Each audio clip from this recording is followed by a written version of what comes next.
Oh yeah. Welcome back, everyone. Welcome back to Phil's Recap and Review.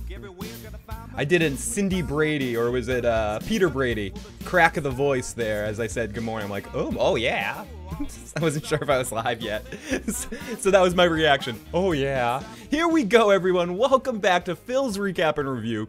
This is Game of Thrones Season 7, Episode 7, the Season 7 finale, The Dragon and the Wolf, the preview breakdown. What I'm going to do today, if anyone hasn't joined me for one of these, I am going to watch the trailer, react to it live, watch it, break it down a little bit, then we're going to look at some images. I am going to dance the Irish jig at some point in time in this podcast, as usually happens. I'm going to get a little extra goofy. This is my time of the week. We're so lucky to have Tony Teflon on this past week. We're so lucky to have Joe and Katie Crow on Sundays talking and getting out their thoughts. This is more about me. This is more about that private time I like to spend with all of you in the motherfucking chat. That's why I like to just spend the time talking to you guys all alone and singing you like pretty songs like this. Wait, sending you like tons of pretty songs like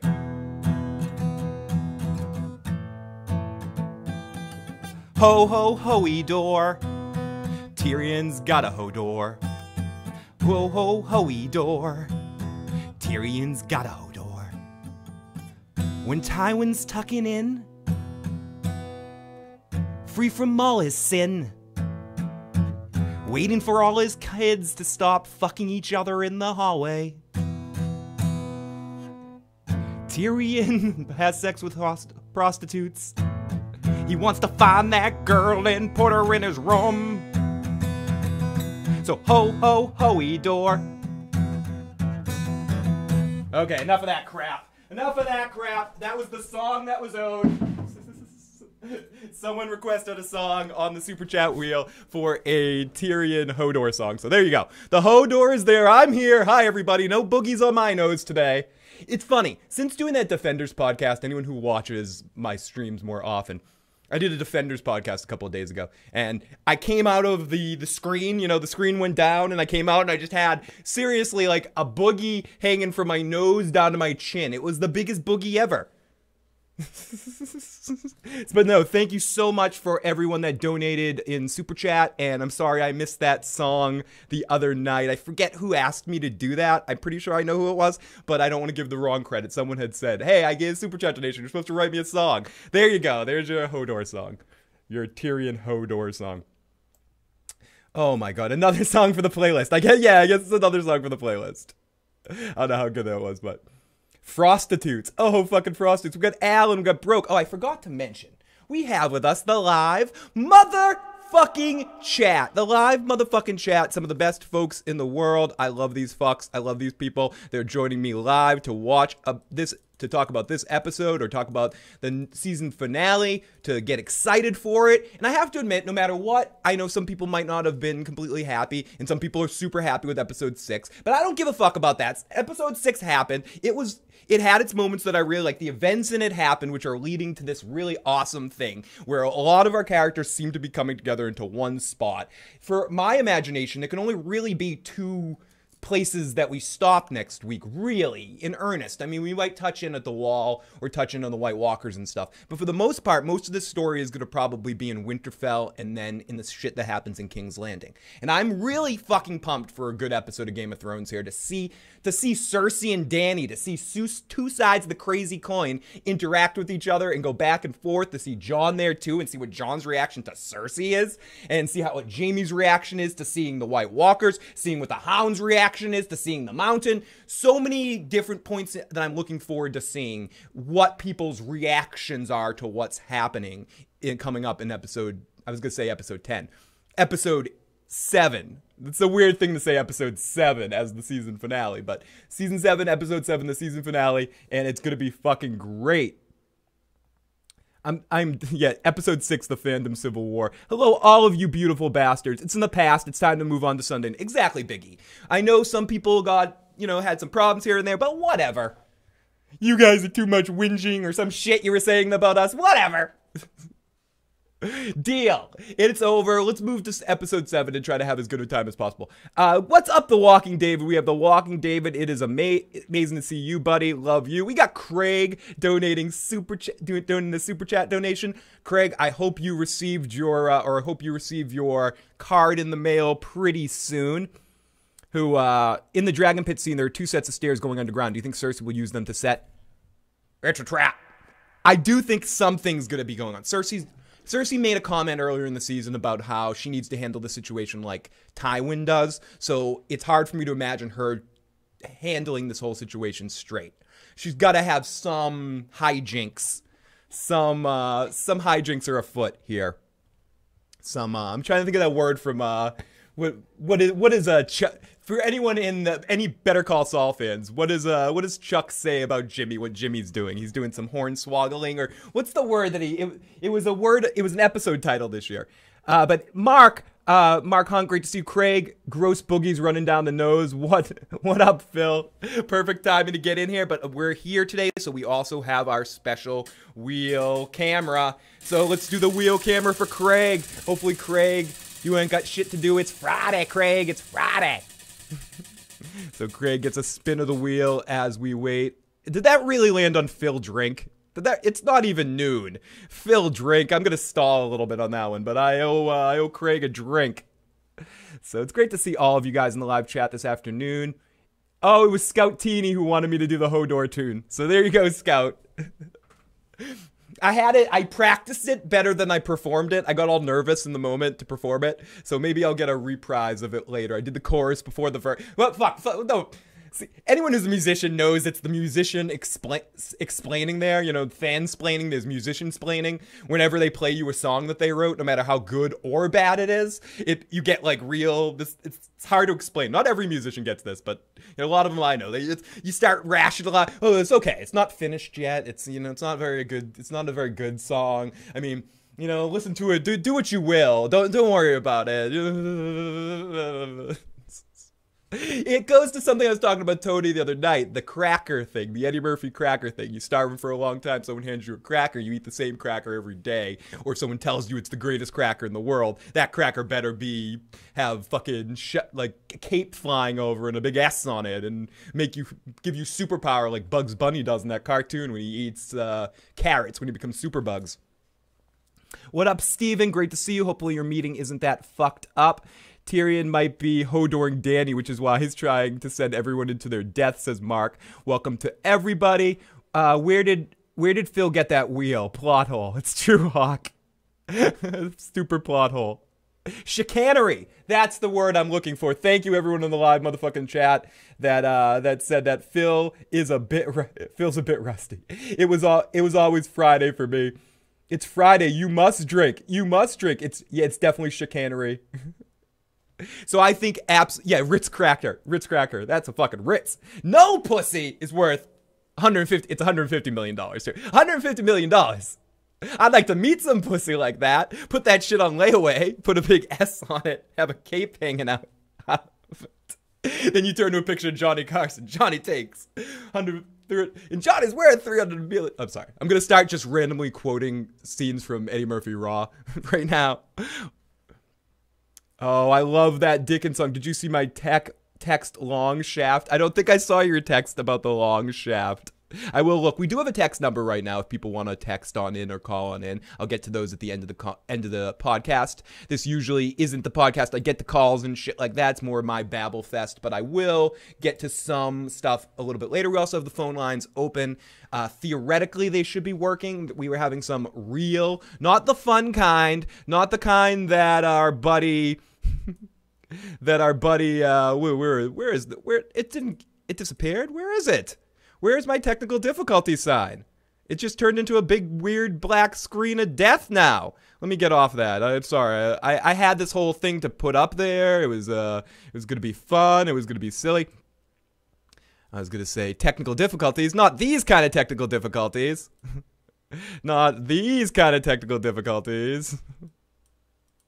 These kind of technical difficulties. No, real kinds of technical difficulties. And the phone lines were kind of fucking up the other night. So they are open right now, and we'll see if they end up working.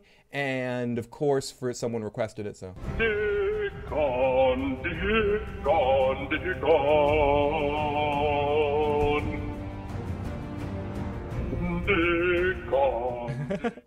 I want the half Eddie. I'd pay a lot for Theon's pussy, says Hawk. Fucking. Did you say? Did M just say I look like I just rolled right out of bed? Looked like. I've been up for 3 or 4 hours, but yes. I do look like I just I styled for about a half an hour to get my hair to look like I just got out of bed. I'm doing great, D. Mitchell. Great to see everyone in the live motherfucking chat. Hashtag chicanery. Thank you. Do we think Danny comes in with Drogon, or no way she puts him in danger? Danny's got to show her dick.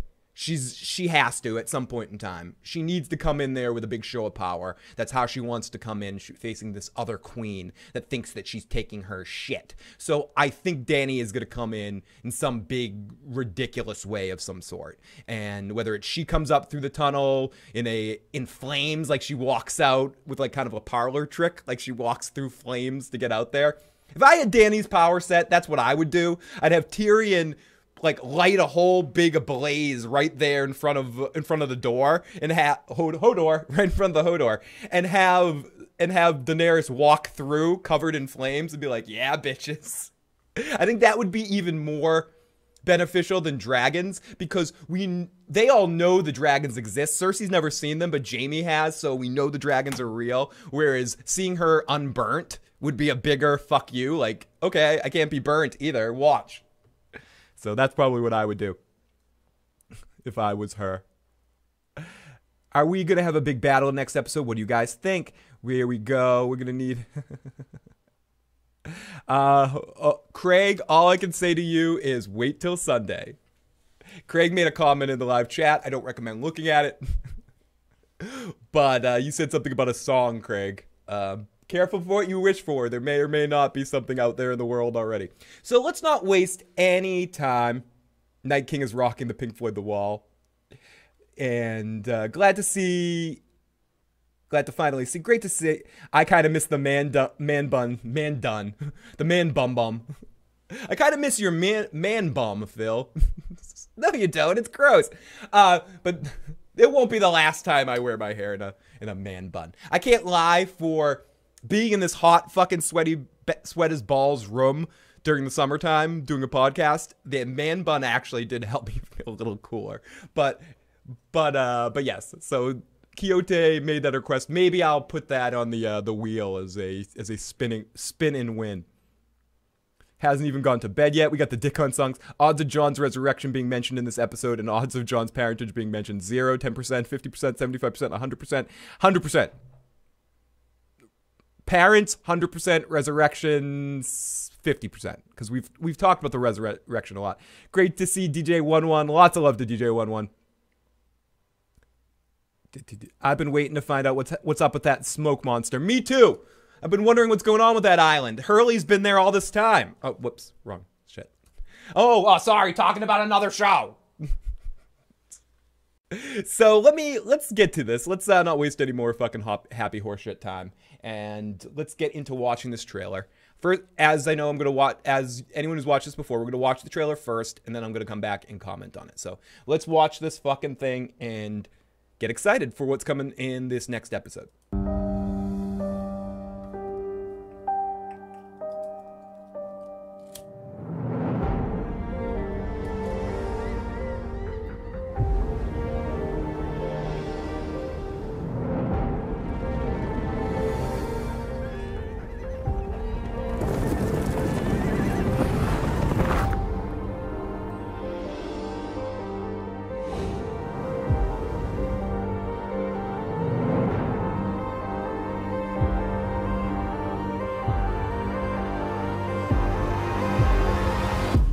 Ooh, nice. There is only one war that matters, and it is here.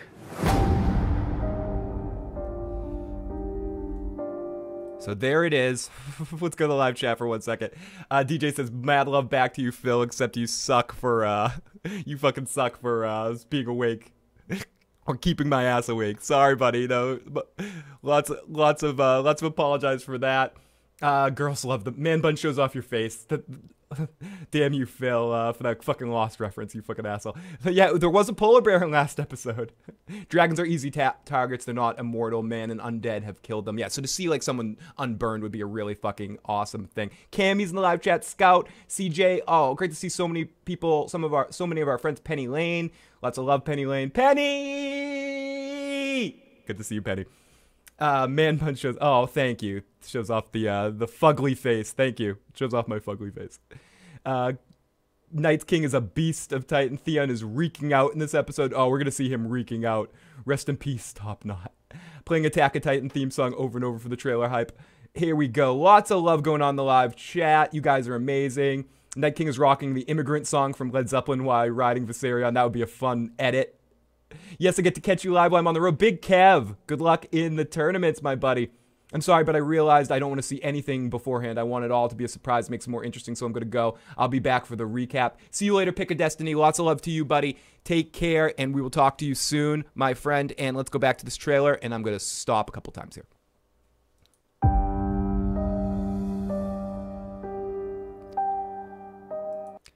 Okay, we see Grey Worm for the very first time. We haven't seen Grey Worm since, what episode was it? But the episode, the Casterly Rock thing. They've made it back. I don't mind that they haven't showed us them coming back. It's been enough of a gap that it doesn't ask too many questions. They sort of headed back right at that time. It makes sense that they're here now, supporting Dany, surrounding the castle, as we see in later shots and in the images. Cool. Nothing much to say about Grey Worm. Grey Worm's there.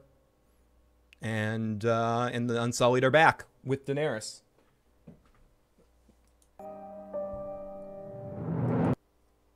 Pretty fucking impressive. Love the visuals. Love the how you just can't see where they end. And I like later on, I think it's in one of the images where you see Jaime and Bronn looking down at the army Daenerys has, just sitting there being like, "Fuck with our queen." We're asking you to. This isn't a threat or anything. This is a promise. You fuck with our queen, you will die. So I like this. And Euron basically doing the same thing. Euron has pissed in the water, has clouded the water. It's all yellow around King's Landing as Euron's fleet is right there. And this is basically showing the two parallels. Dany's army and Euron's army doing the same sort of thing, being there for a threat.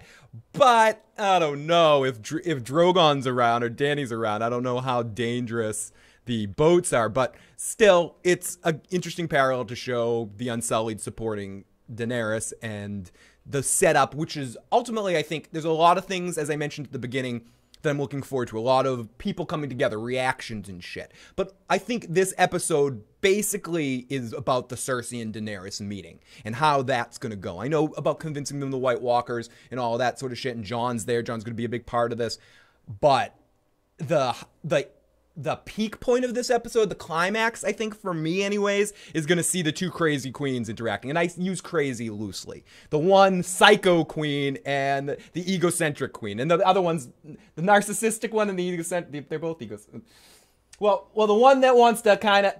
Well, two fucking very interesting characters that I'm very excited to see Cersei just talk to Daenerys in the way that Cersei's going to talk to Daenerys. I think that's what I'm most looking forward to in seeing what Tyrion was talking about. Will Daenerys have a crazy reaction? I think the show has done a really good job throughout time, whether I am in love with every performance or in love with every storyline, developing these characters and we know who they are. And a lot of that has to do with being informed from the books too. And in some cases, there are different interpretations of the characters, but ultimately, I think it all kind of works into how you feel about the characters. So to see Cersei Lannister and Daenerys Targaryen meet is going to be a real hoot for me. Oh yeah, that's going to be a real hoot. So I can't wait to see that. The Clash of the Mad Queens. Hey, Carmine. We get to see Carmine in the live motherfucking chat. I love you, Carmine. I fucking love you, buddy. Carmine, we were lucky enough to have Carmine pop on in and join us in the recap on Sunday evening, and lots of love to Carmine. If for any reason you haven't already, check out Red Team Review right fucking now. Shut this off. Shut this shit off. What are you doing here? Go over there. No, but thanks to Carmine for all the support he gives us. He is the fucking best. Fucking in. Oh wait, the check has arrived. The check. Let me see if it clears. Carmine's an ass. Oh, it cleared. Carmine's great. I fucking love that guy. Okay, the check cleared, Carmine. I can continue this shit. Hey, everybody. Phil, I got issues, man. I won't be able to take it if this episode sucks, too. Please whisper sweet nothings to me and tell me it's okay. It's gonna be okay. It's gonna be okay. Just don't expect it to, like, cure the common cold or something. Or to make dogs and cats rain from the sky. I honestly do think this is gonna be a fun, good episode with a lot of fun reactions and a lot of intense things happening. That's what I'm hoping for. So I'm here to reassure you. If it's wrong, you can come to my recap afterwards and say, Phil, you were an asshole. You ruined this for me because you told me it was going to be all right. Please come in, give my video a dislike, write some shit on my video. Phil, you suck balls out loud. You know, you can tell me that. Plot balls. Phil, you suck plot balls. That's fine. I have a good feeling that this episode's going to be fucking awesome. I just have a good feeling. So maybe it may, you know me, I'm a freaking troll. I'm a positivity troll sometimes. You know, like I want to convince myself that something's gonna be good, but no, I'm convinced. I don't, like I've said many times. This is the last I'll talk about last episode. I'm not as down on last episode as some people are. Was it perfect? No. Was it my least favorite of the season? Probably. I'll have to do a rewatch. But I think Game of Thrones the television show has earned.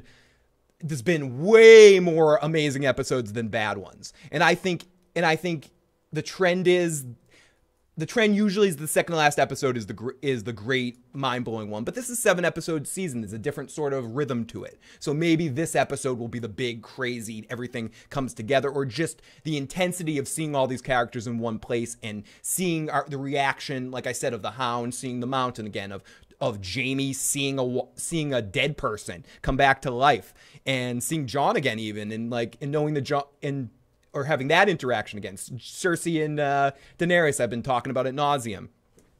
Seeing Missandei and Grey Worm meet again. So yeah, so there's that shit right here. Wait, Red Team is here? Yeah, Red Team is in the live motherfucking chat right now, and if you want to, our last recap that we did, Carmine comes in at about the hour and 15-minute mark and joins us till the end of the podcast. He was also on a bunch of our recaps last season, so if you want to check out Carmine on the channel, you can definitely check it out. Just search on the channel for Red Team Review. It should pop up as different videos and stuff. Dun, dun, dun, dun. Yeah, he's got good credit. I cashed it. So here we go. The last episode was all right, considering the show and the time issue is what it is, but I enjoyed it. I didn't hate. That's how I feel, Craig.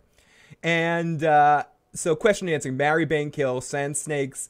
Okay. I marry. I kill the one. What's her name? The one that Lady Elena says. Obara. I think I kill Obara, and I bang bad pussy, and I marry Nymeria.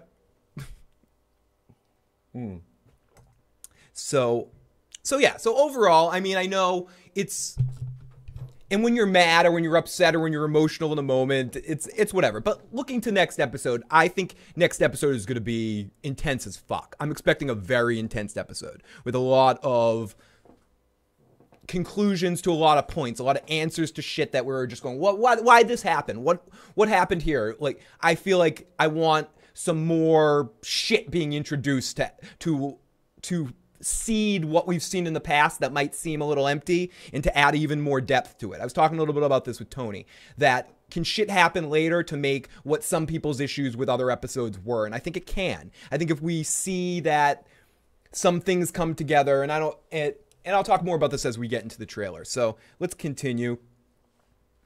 Oh yeah, and lots of love to Broke Black Man 94 as well. Give him some fucking love. Lots of love to Broke. Share that shit. Thank you, Iron. Yeah, regardless of what Carmine and Broke tell you, share their shit in the chat. Share it. But no, lots of love to my buddies in the motherfucking chat and everyone that's joining me today to check out this trailer breakdown. So let's continue with some more breaking down. I see some ships and soldiers, and I go on a 20-minute rant about Daenerys and Cersei, but let's go. Tyrion. Okay, so Varys is going to be in this episode. That's an interesting boat right there. Okay, so we've seen Grey Worm and Varys have conversations and stuff like that. We've seen Theon and Grey Worm in the same scene, I believe, as well. But have we seen the eunuch Triforce? Have we seen the Triforce of eunuchs together? Could we see it in this episode? It seems like Dothraki are on this ship because the Unsullied got to King's Landing through a different means. They marched there probably. But I want, before the series ends, I know I joke about things that we don't need to see, but I need some eunuch talk between Varys and Theon. Where Varys just like, oh, so the Bolton bastard, huh? Oh, yeah, so Red Queen, huh? Yeah. Root and stem, yeah. Sucks. Yeah, it sucks. Well, mine was, he ate a hot dog in front of me right before he did it. Well, I heard a voice. I heard a fucking voice. I wanna see, like, the lethal weapons trading scar joke. You know, you see it in some action movies spoofs too, like Hot Shots or something, where they show scars or this is my scar, and they keep trying to one up the person. I want to see that with a eunuch talk between the two of them. I think that would be amazing. But it's good to see Theon. I've had a couple people ask about him over the last couple of weeks, and Carmine mentioned him in a review too, that Alfie Allen's one of the best actors in the show. But I like that they're not forcing him in there. Well, he doesn't have anything to force in. Forcing him in there when he's not needed. There are times where he probably could have been used a little bit more here and there, but I'm expecting some... If he's still alive and he's still going on and they haven't killed him in some proper opportunities where they had to kill him, I'm hoping for some big stuff with Theon in the next season, not just the rescue of Yara, but I expect that to be pretty intense if it goes in that direction, that hopefully this will be his redemption and maybe he might not survive it, but that's one of those things that I'm hoping for. He's staying alive because they have some really good work for him to do in the future. At least that's the fucking hope. At least that's the fucking hope, motherfuckers. Great to see everyone in the motherfucking chat. The Triforce, the ballless Triforce there. The eunuch trio, that's a good one. I like that. To punch her in the fanny. I want to punch her in the fanny. So let's get to this trailer one more time. Then I have to go into the other room because I owe Craig a drink from our super chat donation today. So I need to take a sip of something. And so let's finish this trailer for this time, and then we're going to break this down a bunch more. Before we go to the images. Probably watch this like 2,000 more times here. Arriving at King's Landing. Another shot of the Unsullied as the Dothraki arrive, and Jaime and Bronn are like, fuck. Jaime's only seen the Unsullied on the battlefield. I mean, the Dothraki on the battlefield. To think about the hard line that is the Unsullied soldiers there too to support the Dothraki army. Because so far we've seen Daenerys' army in sections. We've seen the Unsullied do their thing many times. We've seen the dragons do their things many times. We've seen the Dothraki now do their things with a dragon. But we haven't seen all three elements of Dany's army kicking some ass. So this is the show of that kind of force. Drink up. This deserves a swift vagina punch by Cersei. Theon is actually one of the most unique point of views the shows could offer. I agree, Claudio. Great to say it. Oh, gotta go. But great of you to stop in, Anyo. Sorry if I killed your name there. Sammy K, great to see you in the live chat. Oh, love seeing all of you guys. What the fuck happened to Varys? His storyline is non-existent this season.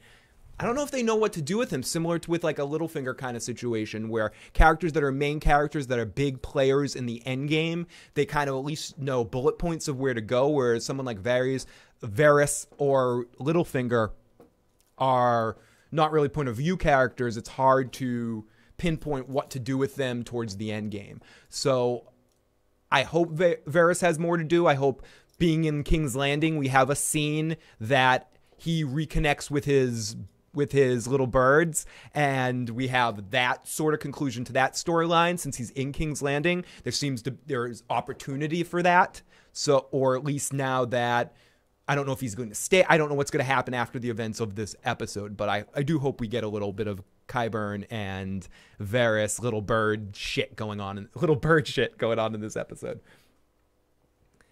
Hey, great to see Gemma in the live motherfucking chat. Great to see all of you guys. Thank you so much. Barry Sellers, love you, Barry Sellers. The look on Jaime and Bronn's face. The fuck is going on here? We are so screwed. Cersei, no, that was more of a Cersei better not fuck this up look. Cersei better not fuck this up. Do we ever get to see little birds this season? I don't think so, but we are to assume that Qyburn's getting a lot of his information and getting a lot of his business done through Varys's bird net is what I always keep assuming. And then at least my assumption for another assumption, which makes a total more of an ass out of me than usual, I assume that Varys still has control of them somehow and is only letting them go as far as Qyburn brings them, or maybe Qyburn feeds them better bird feed or something. I don't know how it's going to be established here as we move forward, but I tend to want to believe that they all still work for Varys, and the only reason they're and he's allowed them to sing Qyburn's song. I'll allow you to sing this song if you want, but I do want to see a Qyburn and Varys interaction. Why haven't they killed Theon yet? I was mentioning this a second ago. I was just going to call you Yara, your mom. Sorry about that, your mom. I think because he still has more to do. He has some big events that he has to do, whether it's saving Yara or some part to play in the battle yet to come. So I think they're keeping him around, truth be told, because he's a good actor and they want to give him more action. Or maybe he does have some part to play in Endgame. Yeah, one wrong move, King Landing falls. Varys without birds equals useless, says Friggins. Candy says right back. Oh, right back. Kill that pairing. The bird net. Yeah, that's what I'm thinking, Joe. And I hope Theon does save Yara. Me too, or at least attempts it.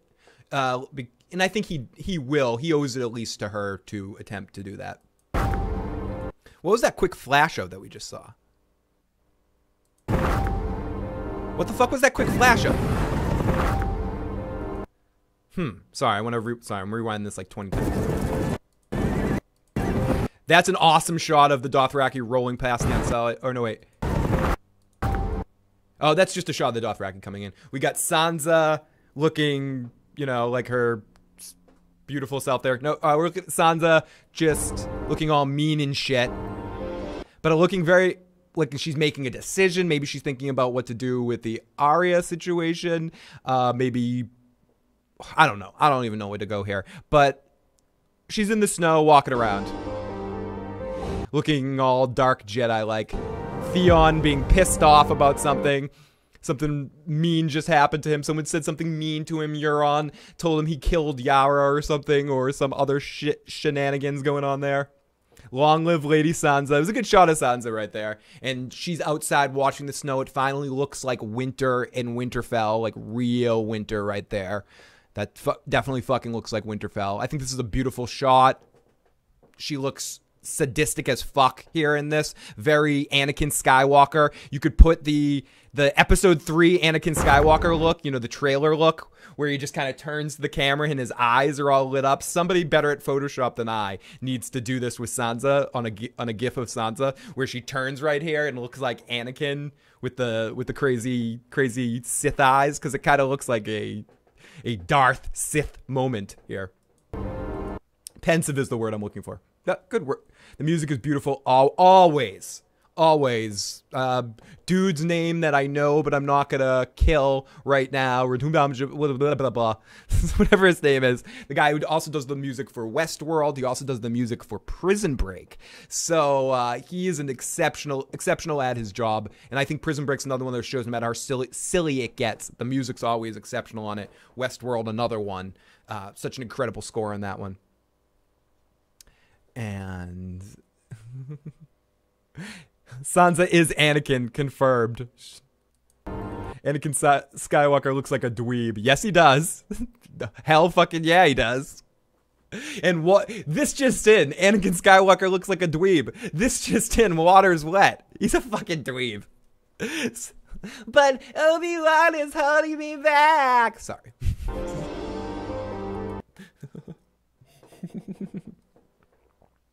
And don't compare Cersei and Sansa. You just stop that right now. Right now. Phil, did you see the official Season 7 soundtrack came out? Lots of ominous tracks yet to be heard this season. I think lots of big things will happen in this episode. Ooh, I did not hear that, Joe, but I cannot wait to hear that. And that is some good inside information. Ramin Djawadi. I think I maybe killed his name right there, but I'm going to say Ramen Noodle Djawadi. I don't buy the whole Arya and Sansa fighting shit. It's all a master plan to take down Littlefinger. That's what I'm hoping, Craig. Yeah, the goat. Who's watching next episode with tissues and lotion? For many reasons, last son. Sansa and Arya are working together, the passing notes. I am hoping that, like the dagger going back and forth. I've heard a couple people have theories on that, and I like those theories. And that's one of those things that if we find out later that this was all behind the scenes sort of working, and so it would have an excuse to go back and watch it and see if that was well layered. And Game of Thrones hasn't done many things like that in the past, but that could be a cool little reveal that, ha ha ha, where they just kind of laugh about it, where he was listening the whole time or something. But I don't know if they're going to go in that direction. I think it would be a fun little television take to go there. Speaking of prison, Shot Caller is pretty good. Shot Caller was great. I will definitely check that out. I'm a big fan of Oz, Prison Break, other documentaries and shit of your worst prison. So I'll definitely check that out. And what was that fucking movie with was it Charles Bronson many years ago, Escape from Alcatraz and all that sort of stuff. Lots of good stuff. And let's continue here. Let's continue.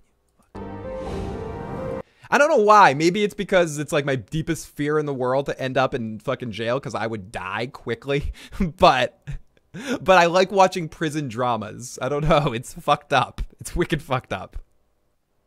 I'm like, that's why, like, Oz is one of my favorite shows. Oz should be one of my favorite shows. I'm a sick fuck if Oz is one of my favorite shows.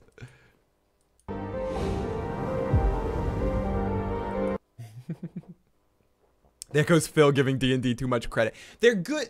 When they want to be, they're good television makers. And no Vince Gilligan.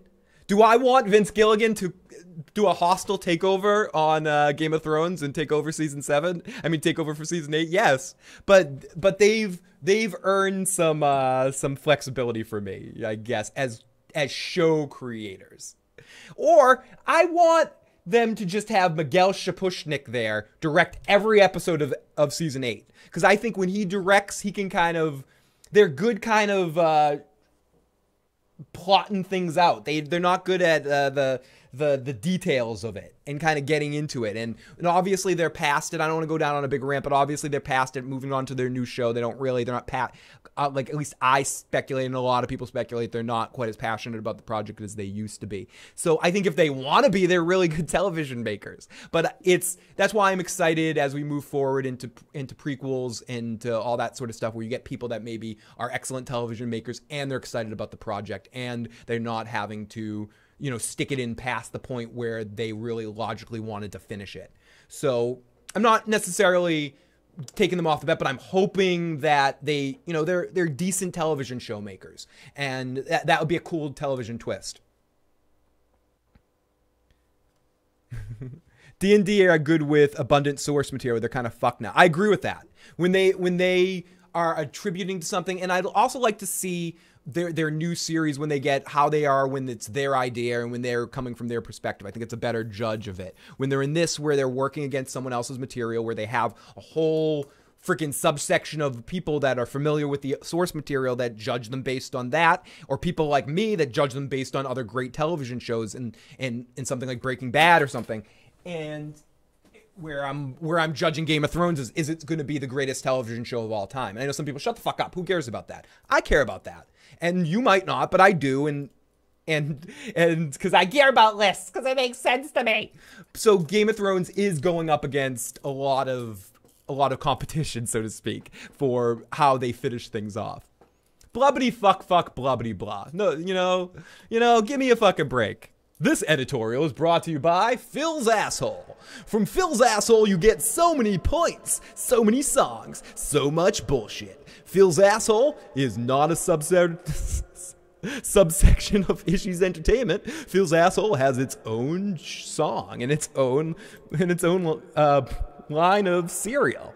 Phil's Assholes and Poops. It's wonderful.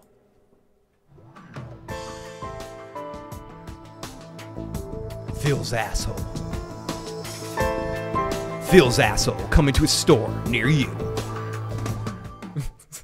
So, we got Modern Mayan who came here and gets a spin of the wheel. I already owe somebody one drink that I haven't gotten to yet, but let's spin the fucking wheel. Spin the motherfucking wheel for Morning Mayan. Let's do it.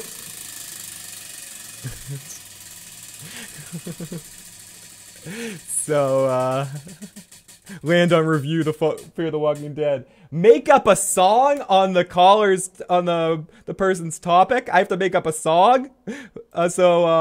More Phil's asshole. Yeah, side asshole. My fucking side butthole right there. So I have to make up a song. Oh, no one wants to hear that shit again. I have another fails. Eventually, one of these are gonna fail bad. One of these horrible songs are gonna fail bad. So I got a the spinning wheel. Yeah, whenever I do these alone podcasts, I can do the spinning wheel. Whenever I do it as a hangout, I can't because it just won't support a secondary camera plugged in.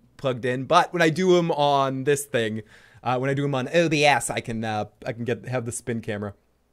So you got it. You got a song. So tell me, you want a song on Phil's asshole? So, people are asking. Keep me honest, because it might scroll past Wolverine aria. Oh gosh. Oh no. Okay. Dun dun dun dun dun dun dun dun dun dun dun dun. Okay. Give me a second here, and let the brains work. But I'll remember that. Keep me honest about this, guys. So here's Cersei entering the area. I need to eat another bite of a sandwich to get ready for this, and maybe take Craig's drink.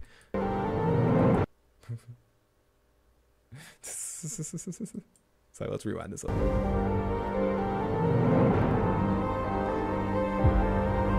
This looks like a cool setup. We see our whole team coming in. We see the Dothraki. We see Tomboy. We see everybody. Everyone's coming into the Dragon Pit here in King's Landing to have this meeting. Absolutely, Last Son. All of our feedback guests that we had on this year, all of them who were really awesome. Walking David, Nick, Rorist, Kyle, fucking King McKay, Tony. If I'm missing anybody, I'm sorry. It's not because I forgot about you, but all of them were fucking awesome, and all of them will be coming back at some point in time. And then we got Joe on the season finale cast. If I forgot you, you're like, fuck you, asshole. What, I wasn't good? But we had, and I would say all of our guests will be on again at some point. Specifically Tony, of course. Like, Tony was fucking awesome. Everyone was awesome, but I can guarantee that Tony will be back on or Tony the recency having just happened. So I know a lot of people after each week, every guest I got a couple of, but make sure you have this person back. Every single one of those people that came on this year for the feedback show will be invited on again. So yeah, so you will hopefully get to see all of those people, as well as Carmine, as well as some other guests coming on here and there throughout the season and throughout the off season. We'll try to bring in so many more guests of other YouTube channels, both in the Game of Thrones community and other YouTube communities as well. So let me play this through. Oh, we got Mel with a $5 donation too. Hey Phil, just showing some love. Thank you for distracting me at work today. So excited to be able to distract you at work today. There is your spin. Where is the Mother of Dragons in this pick? That's why I think she's gonna come out like a professional wrestler in a bout of fire. And it is, oh god, now I owe 2 drinks now. I owe 2 fucking drinks. So let me play this. I love Podrick's smiling face that you see there. There is only one war that matters, and it is here.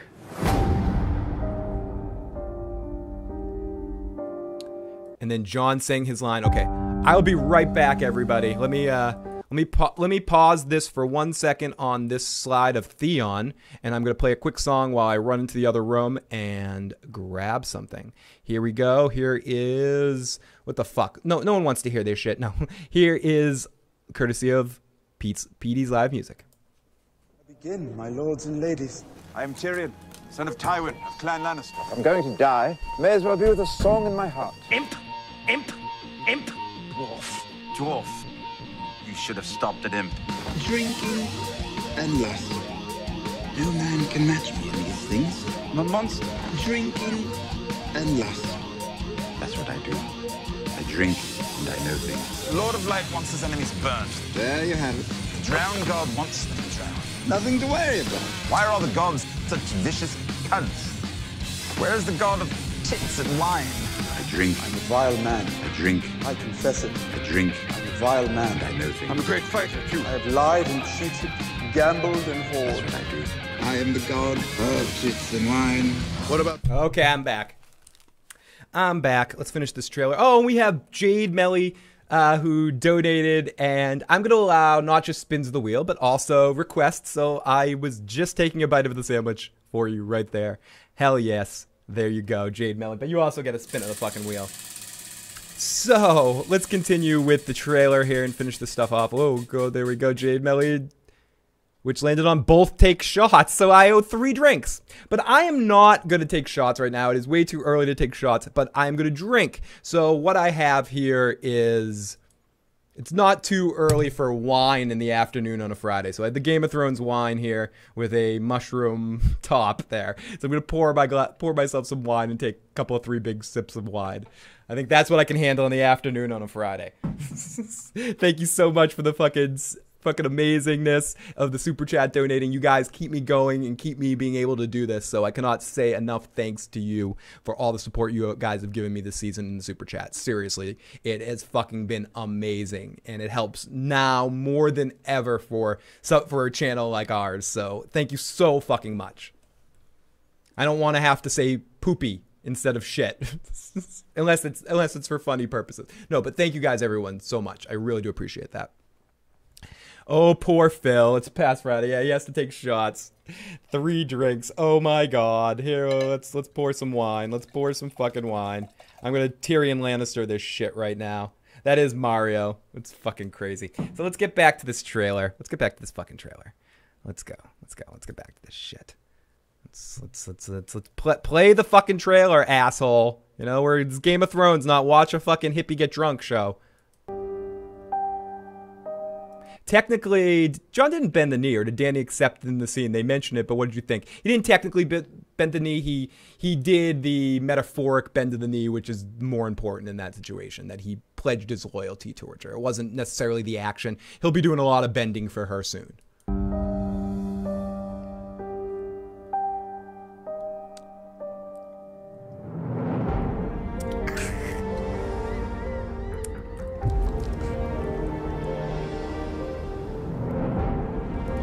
Whoa.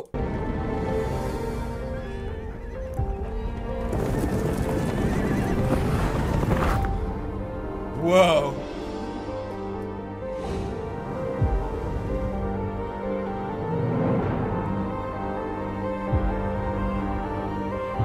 Whoa. Oh shit. Fuck. Yes. There is only one war that matters, and it is here. So who is he talking to in that situation? He's talking to Cersei in that situation. Listen, Cersei. Cersei's just gonna, she's gonna give 0 fucks for Jon Snow. She's just gonna laugh at him. Jaime's face when Euron asked him about the old figure of the bum. Men say he's shit for pussy. Jon was high in some shit.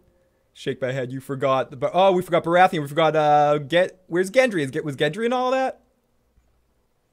And you guys in the live fucking chat are amazing. So much fucking incredible. Oh, Aaron in the super chat, hit that like button, spin the fucking wheel. Oh fuck, you guys are incredible to me, and I cannot say enough thanks to you right now. Let's put this down and put this up. Oh, the fucking motherfucking chat. You guys are incredible in the live motherfucking chat. Let's spin that fucking wheel. Spin the wheel, Aaron. Spin the wheel. There you go. Joe's excited for you. Look how excited Joe is. Bite of a sandwich? Bite of a sandwich? I want another spin. I want another spin. I like to help the channel out. Craig, you are amazing, Craig. So I have to take a fucking bite of a sandwich. I love you guys so much. You are incredible. So let's get to this trailer. Trailer Tuesday. Shut the chat off. There we go. There's the trailer.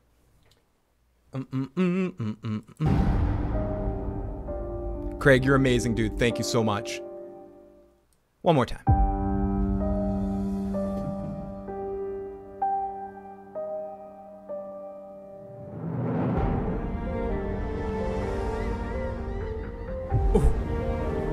Come on, Tyrion, do something cool. Come to King's Landing, laying the shit down, you motherfucker. Oh, yeah, these fucking stupid army. Jaime's so fucking scared. Oh, Dothraki going, yeah, bitch, we killed you. Sansa, fucking kill Littlefinger. Please, Sansa, do it. Do it, make me proud. Don't be an idiot. Don't make me play the Teemo song again and again, because fuck Sansa. Ooh, this looks like an awesome fucking setup. Oh, Cersei looks mean. She wants to kick Jon Snow in the balls. She wants to eat Tyrion. One war that matters, and it is here. Jon Snow talked.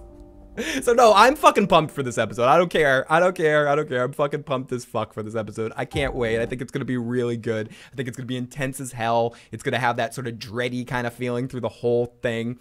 I expect the soundtrack kind of pushing us through, similar as the finale last season, which I thought was one of the best finales we got. So I don't know. I'm expecting some really good things from this episode, and this trailer definitely has me excited. I like how it pans out there. I like how pans out in the way that we have action, seeing stuff, not hearing a lot of words until the end when John's voice cuts through, and it makes sense it would be John because he is in. We've got many people that could be considered stars, but at this point, as the story, tightens up, John is our one.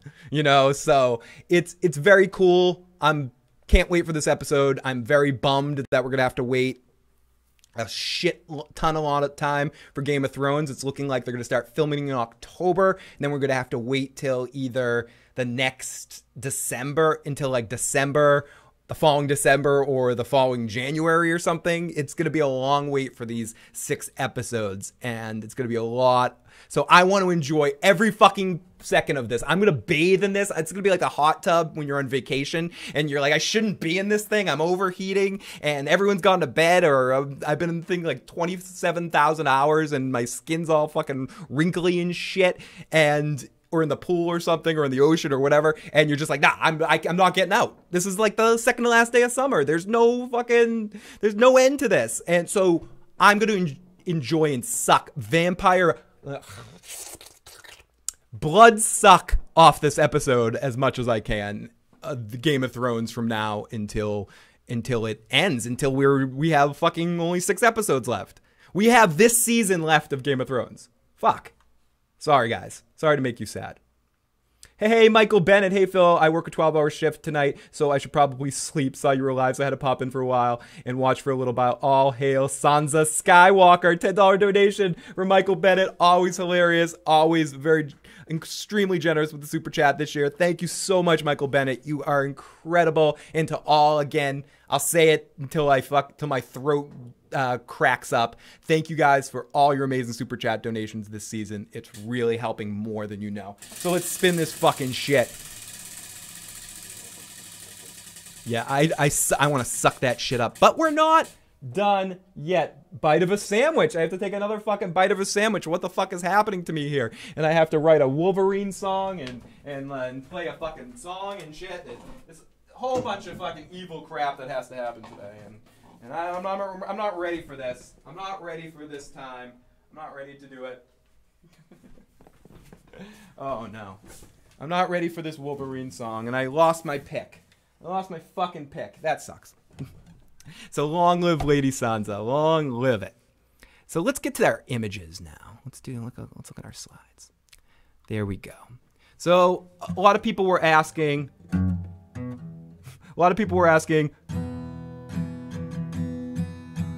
Where was Theon? I am Theon. I don't have a cock. It's not gonna make me stop. I'm gonna be in this episode one fucking way or another. So here we go, we got Theon, which he's basically saying, I'm here, motherfucker. Deal. Same with Bran, who's like, yeah, you know. I maybe can see through you. I need to stop. I need to stop right now. So I'm trying to warm myself up with the Arya Wolverine song. This shit's hard. So Bran looking all seeing, all knowing, and I hope he plays a part. I hope he isn't the cheat code that they use to beat the game that is Littlefinger. I hope it's actually Arya and Sansa doing something, and it's not just Arya and Sansa, I called you here because Littlefinger, because you guys are both stupid as shit, and Littlefinger's playing you. And Sansa goes, duh! Oh, like, totally! Like, oh my god! And Arya goes,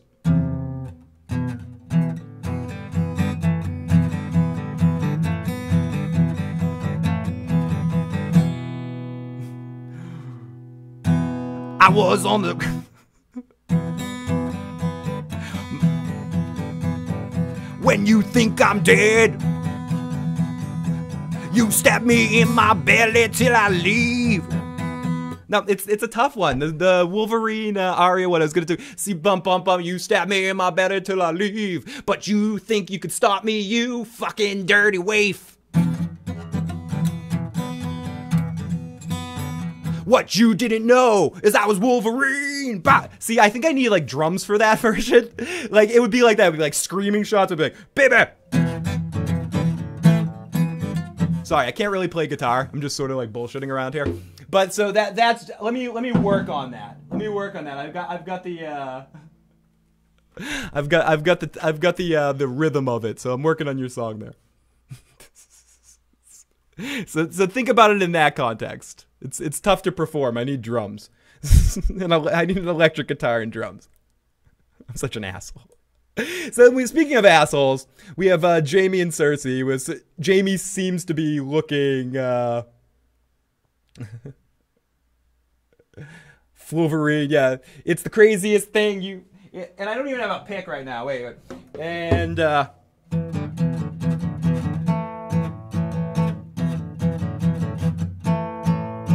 what's the craziest thing you ever seen? A little girl getting stabbed like Wolverine. She may be a faceless man, but that doesn't mean she can heal. Even though the waif was a dirty heel. I know I just rhymed heel with heel. Give me a break. Okay, there it is. I'll stop now for the people that are fucking cringing. Any guitar players out there that are cringing. Being like, do you only know E and A? Yes, I only know E and A. So, speaking of an E and an A, an everyday hero like Jaime Lannister and an asshole like Cersei Lannister.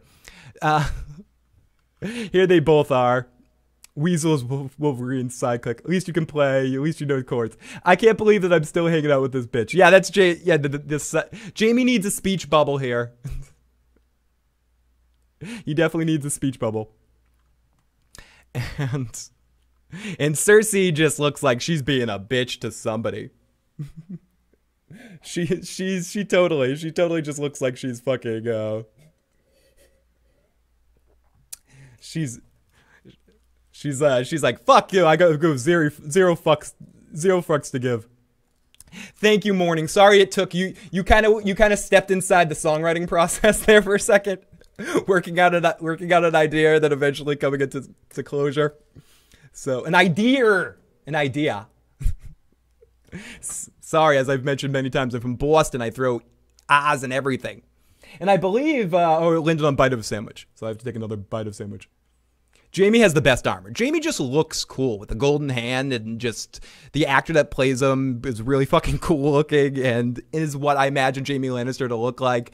He's fucking, I don't know. And I like how he's looking at Cersei in all these images. We got Mother of the Year. Pregnant Cersei still drinking Mother of the Year. Oh, thank you, Voltron. Maybe on trumpet. I have a question. What uniform will Daenerys' soldiers, Lannister survivors wear? They're going to wear the Star Trek The Next Generation Season 8 jumpers. The number's not working for me with the additional 011. Oh, to leave a voicemail. If anyone that is international wants to leave us a message, the way to do it would be to call on in to or call me on Skype, and I'm not going to answer, so leave me a voice message there. My Skype is I Got Issues Man, and that should be in the description box below as well, but it's the same as my Twitter, I Got Issues Man. Add me on Skype. Feel free to send me messages anytime over there, and I'll be able to play the message later so you guys don't have to deal with any of that international 011 crap. So, let's continue here and look at some more images. Get through these images. And then I'm going to go to the text in the phone line and see if we have any calls that we can take before I call this. Not that I'm quitting anytime really soon, but I'll take all the calls and stuff after I'm done with the breakdown stuff. So I saw SM say he's on hold, and I see that we may have a text and a voicemail over here as well. Yeah, we have a text and a voicemail. So I will get to you guys in a few. And here we go. So here's Cersei and Jaime. Love this image. This is my new desktop right now. Desktop background picture. I fucking love it. It's Broke and I are sitting in front of the screen fanboying over the two of them right now. Super Mario Pro, great to see you, buddy. But yeah, definitely add me on Skype. What the fuck just fell? Holy shit, my spoons fell.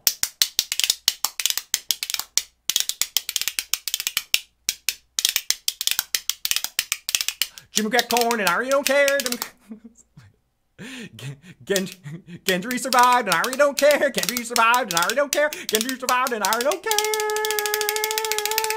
That boy will never get some action. Sorry.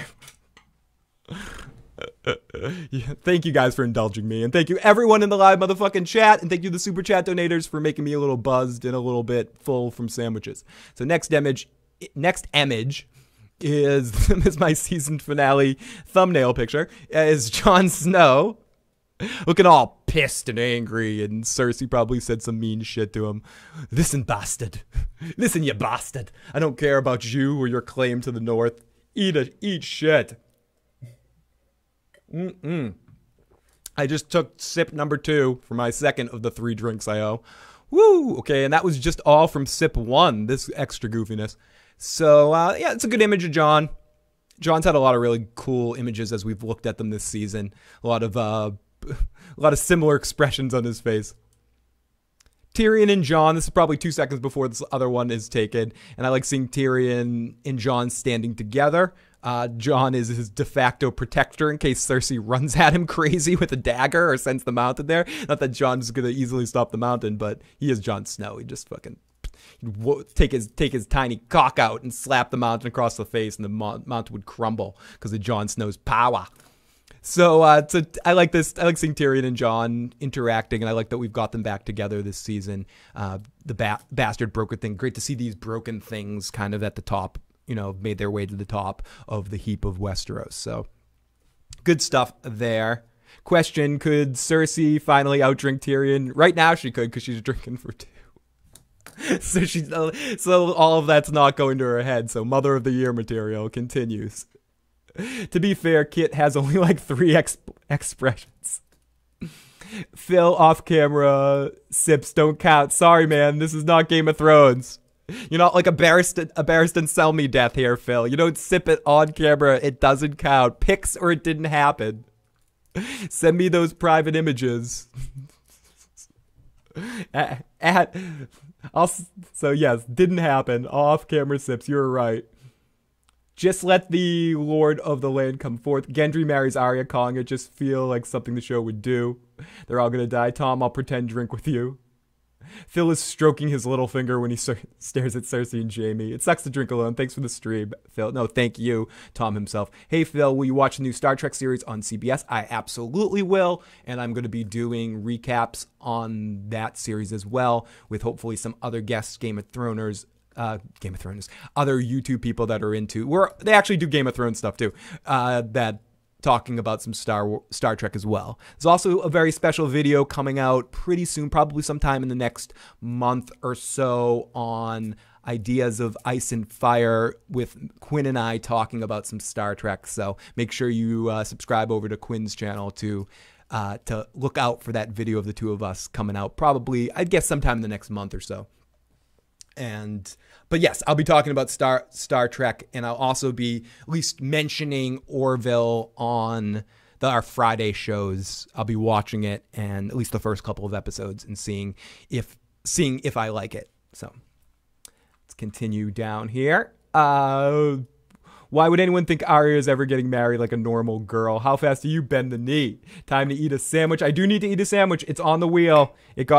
One of the super chat people donated a eat the sandwich, so I need to eat this motherfucker. I do. So let's continue to another image right here. We got Sansa looking very happy with herself. Whatever Sansa's doing right now is making her extremely happy. And I know she's not showing full out happiness, but I don't know. I see a very big smile behind her eyes right there. She looks very pleased. Very pleased. Hey, great to see you, Andrea.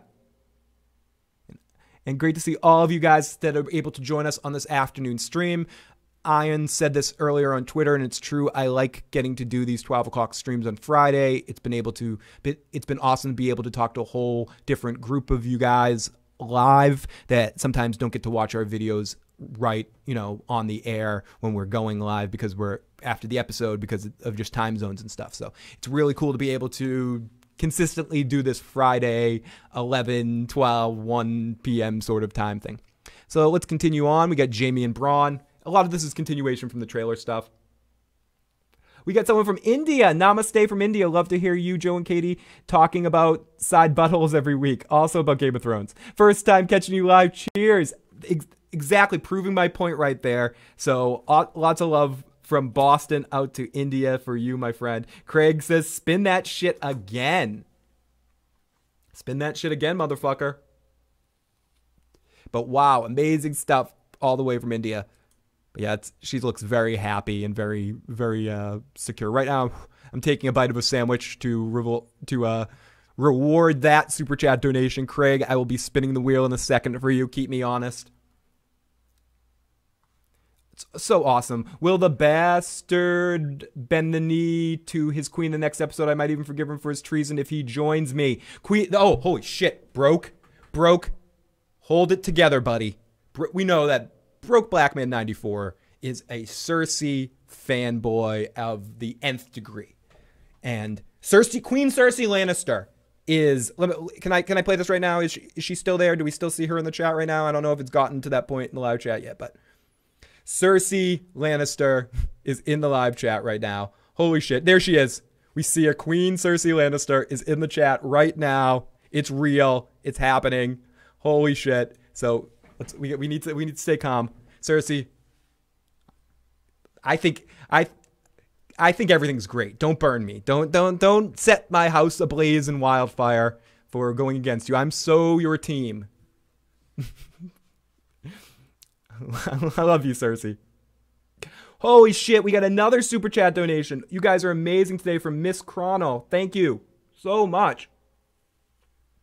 You guys are amazing tonight, whatever you're listening to this. So we got 2 spins of the wheel. Let me spin this once, and I'll spin it again in a second for Miss. Let's get through these images so we can get even sillier here. We got a few more images to look at here. Let's just get through these. And we got both take a shot, so I have to take another drink. Fuck. So you have to take a drink too. So we got Jamie, what looks like he's yelling at Cersei in this picture. Looks like he's angry with her for some reason. Let me unlock the preview here. And I want to touch you, image. I want to touch you and spread you apart and make you big. Let's see if Jamie's yelling at her. Yeah, Jamie looks pissed in this image looking at her. He's like, listen, motherfucker. Cersei just told Daenerys to go fuck off, and Daenerys threatened to go burn everybody, and Jaime's like, do you realize how we can't stop them? This is an amazing image of Cersei. Almost looks comical. It's a full shot. I can't show the full shot here, or unless I made the picture really small, but it's a stand-up shot of her. I love this image of Cersei, where you see the mountain right behind her. You just see how much gusto she has right now, how much ego she has, especially with the mountain on her side like this. Fucking amazing stuff. This is one of my favorite images of Lena Headey ever. I don't know, I really like this image. She just looks so like, don't fuck with me if you know what's right for you. We saw this one in the Anakin Skywalker Sansa image, and Bran in this Professor X look. Jamie and Braun looking at the army again. This is an excellent shot. Really beautiful. Theon again, just to remind you, Theon's in this episode. And that is it. Those are all of our images for this episode. So we're ready. We are fucking ready and primed. And Game of Thrones Season 7, Episode 7, the season finale is coming. There's nothing in between now and then to fucking stop us. It's happening one day. We have a fucking Saturday. Fucking Saturday. Go fuck yourself, Saturday. I'm just gonna sleep through Saturday. Rip Van Winkle my way through Saturday. Or Carmen to get the Nintendo Wii myself to Saturday. Let's go in the live chat. We got Miss Cromwell who gets a spin as well. Thank you so much for all those super chat donations today, guys. You guys are amazing. And as we'll transition now, let's get into... I have to make up a song. I have to make up another song. Miss Cronwell, give me a topic if you want, or email me a topic at igotissuesman@gmail.com, and I will do it for a future show. We get Professor Raven X. Oh, yes, we got the fight, the McGregor-Mayweather fight on Saturday night to get us to Game of Thrones for people interested in that fight. Lena is amazing. Rise your bets. No, you don't. Don't punk out Phil. Cersei, your days are numbered. He just says, don't leave us now. Your days are numbered. Jamie's going to kill you. Yeah, don't tell Cersei, but I really want Jamie to kill her next episode. Cersei, I'm so on your team. I'm taking a shot of wine. It's pretty fucking alcoholic, okay? I have a lot of drinks. I need to at least finish this. Oof. Wine before lunch? Holy crap. No, we're not going to go there. I'm not going to go there, Lady Warrior. Tony and I got that out on the other cast. If you want to hear what I think about that, check out the end of Tony and I's stream. You can hear Tony and I talk a little bit about the fight at the end. I don't know what the timestamp on that is, but it's basically in the last 20 minutes of the podcast. Mark Hunt says, will Jamie join with Jon and Daenerys at the end of the episode? Oh, God. If Cersei fucks this up, yes. If Cersei doesn't really believe in this, if she says it's a parlor act and tells Daenerys to go fuck herself or something like that, then I do think that Jamie will maybe, what I'm hoping is kill her. Is say, listen, Tyrion, I'll handle it. I don't love you, but take it into his own hands to just, maybe she will go too far. I'm hoping he at least leaves, hopefully kills her, is what I'm hoping in the next episode. And I photoshopped. Thank you, Ty Queen. Share that out. I love it. When did this one land? This landed on Joe talks for 5 minutes with a puppet. Well, Joe's not here to talk for 5 minutes with a puppet. So instead of Joe talking for 5 minutes with a puppet, what I'll do is take a call with a furry hat on. So since Joe isn't here to talk with a puppet, I'm going to take a call with a furry hat on. So let me see if I can scroll my mouse over here while I go over. And thank you. We got Jay on the phone lines. We were having some trouble with the phone lines the other evening, so hopefully this will work. I apologize if it doesn't. Let's check this out. Excuse me. Jay, are you on the air? Hey, what's up, man? Hey, how's it going, dude? Cool. The phone lines are working again. Hey, what's up? I had a couple things I wanted to comment on. Go for it. I thought about what you guys said, but here's the thing. The dragon actually does not help out the plot, and here's why. And I mean the one that the Night King got, Yep. the one that should have been Tyrion's. And I'm always gonna say it. The Dan and Dave stole Tyrion's dragon. It should have been Tyrion's, and it doesn't help out the plot because if I got this right, this is an ice dragon. You know what doesn't break down the wall? Ice breath on ice. You know what would break down an ice wall? Fire breath. So if he'd have managed to capture it alive or something, this would actually make the plot line because you would realize how they were going to get past the wall. At this point, they could have had the damn dragon, I heard rumors of being inside the wall because they would have had to break it down in some other way and just get a dragon, have there be a dragon already inside the wall, and that's why the wall is partially there. It's encasing an ice dragon already.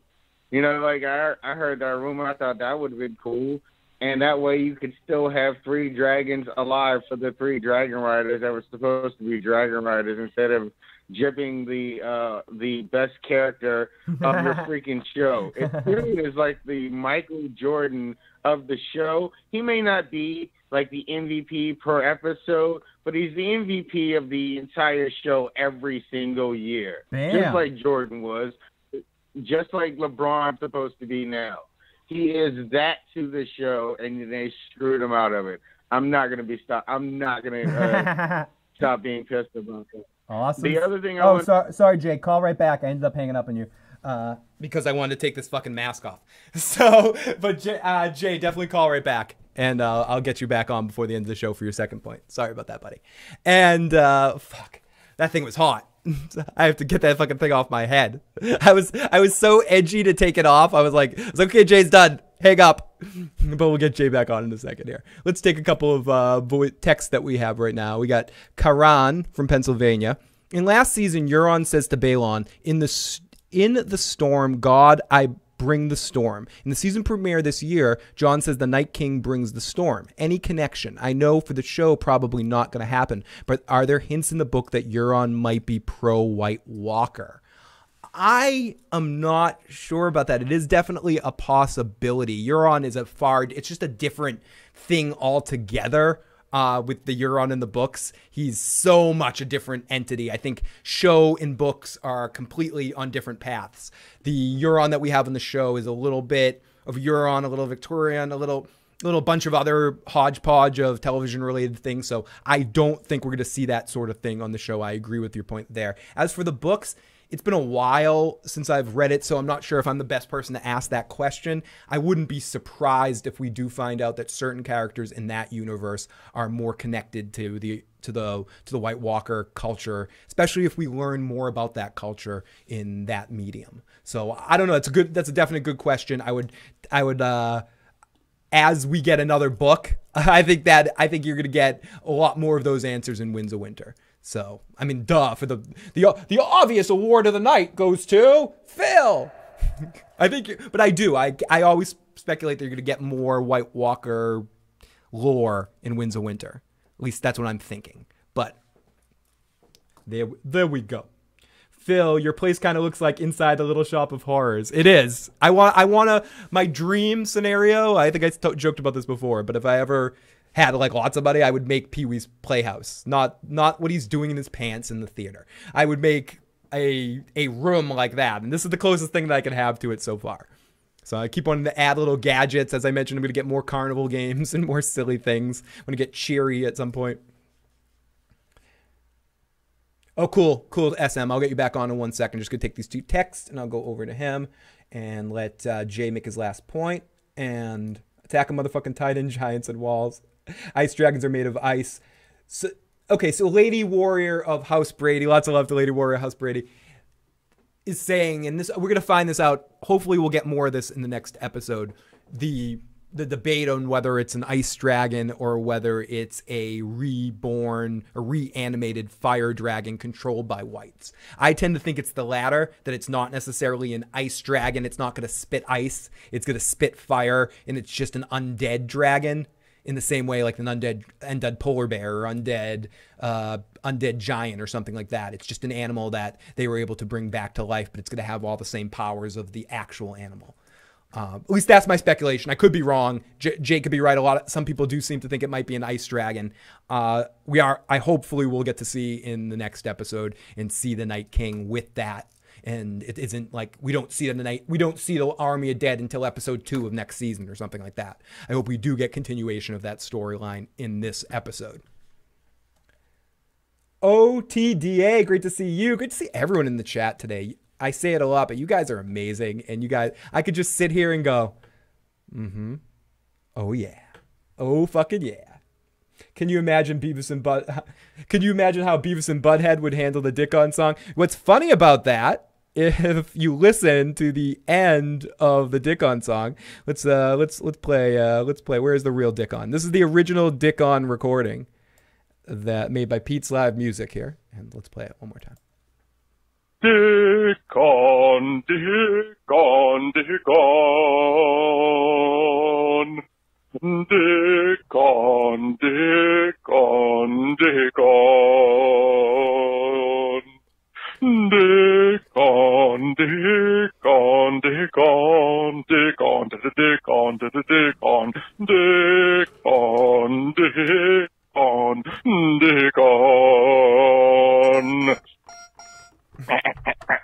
You said Dickon. Yes, so Pete's Live Music was thinking ahead of you. Was while you were working through him right there. He does throw the Beavis and Butthead there at the end. Ding, fucking ding, motherfucker. So I could have fast forwarded that to the end, but why give up an excuse to play the Dick on song once? So good mind. Whoever said that in the chat. I lost your name. Here we go. Here we go. We got Antoine in the live chat. Antoine Thomas, one of our favorite callers. Hey, Phil, just checking in. I'm at work, but explain something funny. Would you kiss Jane Poole or Jane Westerling? I would French kiss Jane Poole. Can I pick? I say it a lot, and I'll say it again. I know she's not a book character, but I'm picking Talisa. I don't care. You can keep them. You can have them both go to your house. Just send me Robb Stark's wife. Have her not come to the Red Wedding. I'll take over. It's that song we had in one of the shows. If anyone wants to help me out, not that you'd ever want to go back and watch our fucking podcast, send me timestamps of all the goofy songs this season, because I want to make a compilation of all of them and put it out as like one video. But there's one where it's talking about how I'm like the annoying last Stark. I got a smaller cock than Robin Arryn, or it's something like that. But yeah, I'll be the last Stark. I'll fucking I'll raise Robb's kids as if they were my own. Just send Talisa my way. There'll be no problems there. No one has to do that. I'm not like asking. It's similar to like Joe Rants and stuff. But I want to put together a couple people have asked me for a mixtape video of some sort where I put all the videos together. So I'm gonna go back at some point. But if anyone can help me out with that a little bit, that'd be great. Harry Winfield, holy shit, thank you so much for the super chat donation. Phil, I think this next couple of episode will confirm that Robert Baratheon found out about R+L's marriage and didn't take it well. It'll be revealed that he's behind the abduction rape myth surrounding the couple. That would be a really interesting take going in that direction of it. And thank you so much for the super chat donation. You are amazing, dude. I think as time goes on, Robert's pride or Robert's higher ground in that situation is just going to keep getting crumbling and crumbling and crumbling. And the more you find out he was just kind of, as much as you want to love Robert, he's just a egocentric person that got his, in a bully maybe in some ways, that got his feelings hurt, and or completely delusional. I tend to think the latter, that he's just completely delusional, that he never understood this, but maybe it could get revealed that he knew, and then that the whole storyline is flipped around, and for so long, so many people thought Rhaegar was a rapist and a kidnapper and all this stuff, where ultimately it was Robert just being a bad breakup-y. Dun, dun, dun, dun, dun, dun, dun, dun. But thank you so much for the super chat donation. You were fucking incredible. One more. Robert was a pig, says Queenland Cersei. Make up a song again? Oh, God. Fuck. Let me see if I can.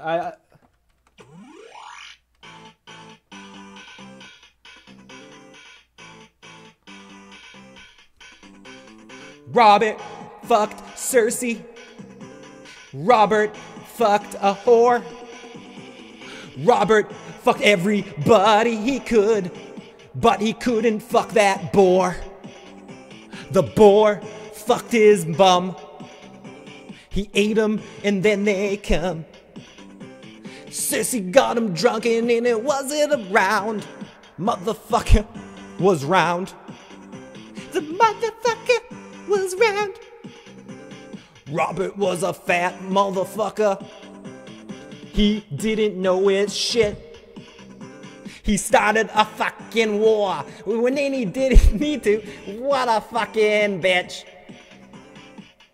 Ooh, ooh, ooh, ooh.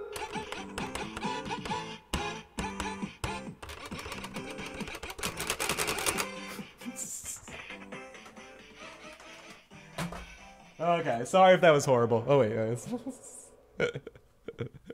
but there you go. So that was for Harry Winfield, who also got song. I'm sorry, I kind of just took it upon myself to give you your topic for the song there. So it was about Robert. So I actually don't even know how loud the music was in the mix. That might have just been my voice being ridiculous. He was also very, very bad in bed, says Cersei. Very, very bad in bed. So, break the wheel before he... Critch says, break that wheel before he sings again. No one wants to hear that.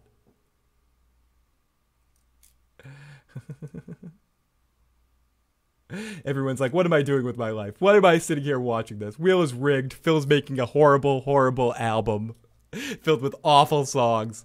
So, let's ask one more. Hey, Phil. Things between Dany and Tyrion seem pretty tense right now. What are your thoughts on the likelihood Tyrion flipping sides back to his family? I think flipping sides back to his family, if you mean Cersei, no fucking way. I don't think he ever goes on to Cersei's side, and I don't think she would ever allow him to come back to that side. With Jaime, I could see him becoming loyal to Jaime again, essentially, above anybody else. I forgot the lyrics, but don't play it again on my account. Just pile it on, you will. People are like, no, you were saying a song could fail, Phil, and there it was. The Robert song failed. Cut out that part. Cut out that part of the video. The rest of this video is gonna be. Oh, you guys are hilarious. Cersei, nothing but a psycho, alcoholic, incestuous, shitty mom, horrible person. And let's go over to here. No, we already said the trailer. Where is the motherfucking chat right there? You motherfuckers in the motherfucking chat. Technical difficulties. Let's go over to Jay, and we also have another caller too. But let's go to Jay first, since he's been on hold and I cut him off. So let's take Jay's last couple of points. Hello. Hey Jay, you're on. Hey, how are you? I just wanted to make the other point that, all right, the scenario thing is what I wanted to comment on. While I think you're right,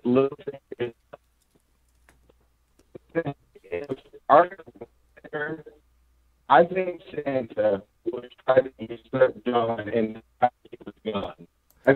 I unfortunately hung up on you again, Jay, just because your phone was breaking up, but I'm such an asshole. But call back one more time and I will get you right in. But your phone started to like totally break up.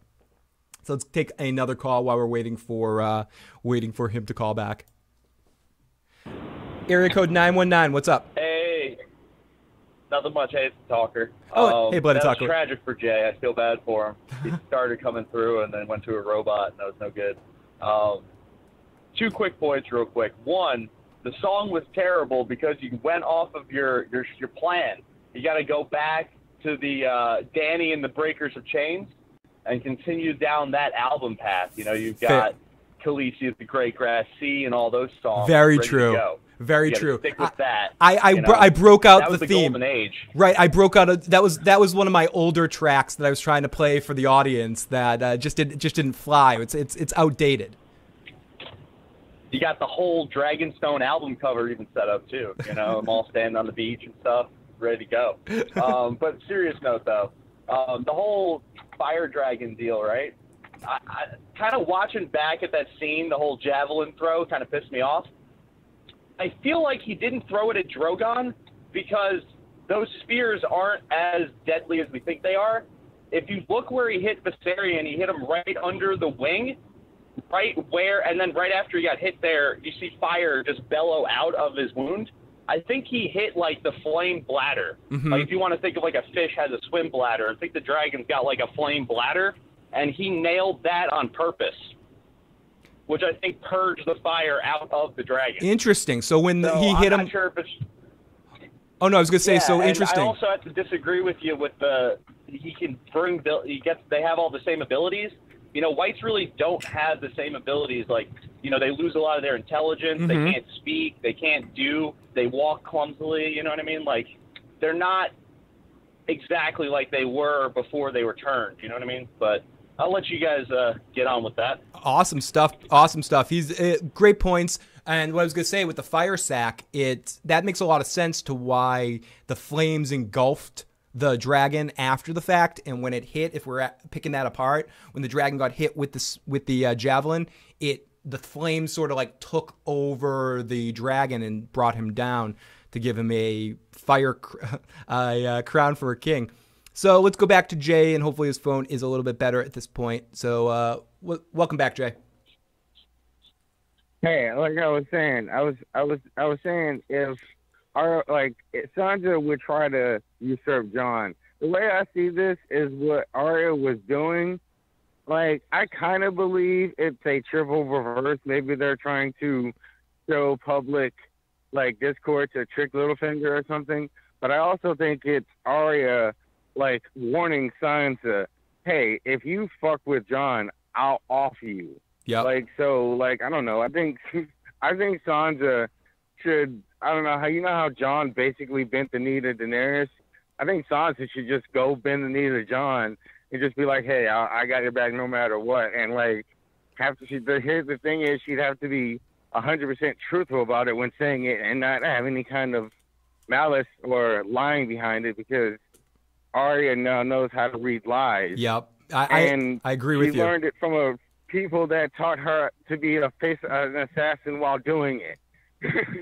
So, and that's something I believe Arya loves Jon more than anyone else. Like, if Arya would have just picked her family members based on like ranking on how much she loved them, Jon would be number one before Ned, before Catelyn, before anyone else in the family. Yep, because he's the one that embraced that side of her when she was young, where everyone else was telling her, even Robb probably told her jokingly, yeah, go be a lady, and Bran, whereas Jon made a sword for her, and like probably trained her a little bit here and there and helped her around with her bow and arrow work or whatever. Jon was probably always there for her. And Sansa really never really liked each other. And by the way, this is also one thing that I wanted to bring up. She is still remembering the time that Sansa in season 1 lied for Joffrey and is still kind of pissed about it. Like, she remembers that, like, if you go back and you look at what happened to Ned, you can put equal blame on Ned Stark, on Sansa Stark, and on, like, Robb's family. Like, in a trifecta of people that were responsible for the death of Ned Stark. And Catelyn. Like, Catelyn top of that list for kidnapping Tyrion without full-out proof and getting Jaime pissed to attack Ned when Ned was about to leave King's Landing. Oh, yeah. I didn't even think about that one. Yeah, Cat's top of the list. True. And also, if you think about it that way, and all the things that Sansa suffered, except when she got to Ramsay, it's kind of self-inflicted because she wanted to be with Joffrey in the first place. So the fact that she wanted to be with a psycho demon monster and had to be with a psycho demon monster and all the things that psycho demon monster did to her, it's kind of her own fault. Yep, I tend to agree with you there. And clearly you said it, and I want to not the Ramsay stuff. The stuff that happened to her in King's Landing. She is somewhat fulfilling prophecy. Here's the thing about the Ramsay stuff was when that happened, I kind of thought she was being put there so that she could like destabilize and like take over that thing from like the inside or whatever, like Littlefinger would try to do, like manipulate everyone, get chaos to go and try to like make them all implode in on themselves or whatever, which, I mean, really, it's a family of one son that stabbed another father. I mean, they're kind of both psychopaths. It shouldn't have been that hard to do. Yep. Good stuff. Like, if Sansa really was taking lessons from Littlefinger, then she would have been able to do that. Yep. And they just, I think both of them just underestimated Ramsay. Have a good time. Have a good day, Jay. We will talk to you on Sunday night. Everybody, thank you so much for joining me for this stream. I'm not quite finished yet, but starting to go downhill here and wrap things up. Starting to go downhill. The podcast is going downhill now. It's fading. It's fading fast. No, you guys have been fucking amazing today. Thank you so much for sticking by me through my awful songs today. I really do appreciate that. Thank you for our calls and our voicemails and texts today. Really amazing stuff in the live motherfucking chat. Let me switch to the chat and say if we have any more questions or comments in the chat, now is the time to get them in as I'm wrapping it up. We'll go to the chat for a little bit before we call it a stream. Critch says, Arya in the Mask is the referee in the cage, which makes sure Dany survives Cersei's famed opening super punch in short knee. Danny is the third with a knockout snap kick to the jaw, says K-Rich. And scrolling back into the chat, you guys are amazing today. Lots of great discussions happen on there. Oh, we got Renly, the rightful king. Have fun with your baby. I'm sure your pregnancy will go off without a hitch, and you'll give birth to a perfectly healthy child, says the rightful king, Renly Baratheon. Oh, I'm sure it won't be a shadow baby of any kind, and nothing horrible will happen. Great stuff. Love you, 1-800-Albatross. You're incredible.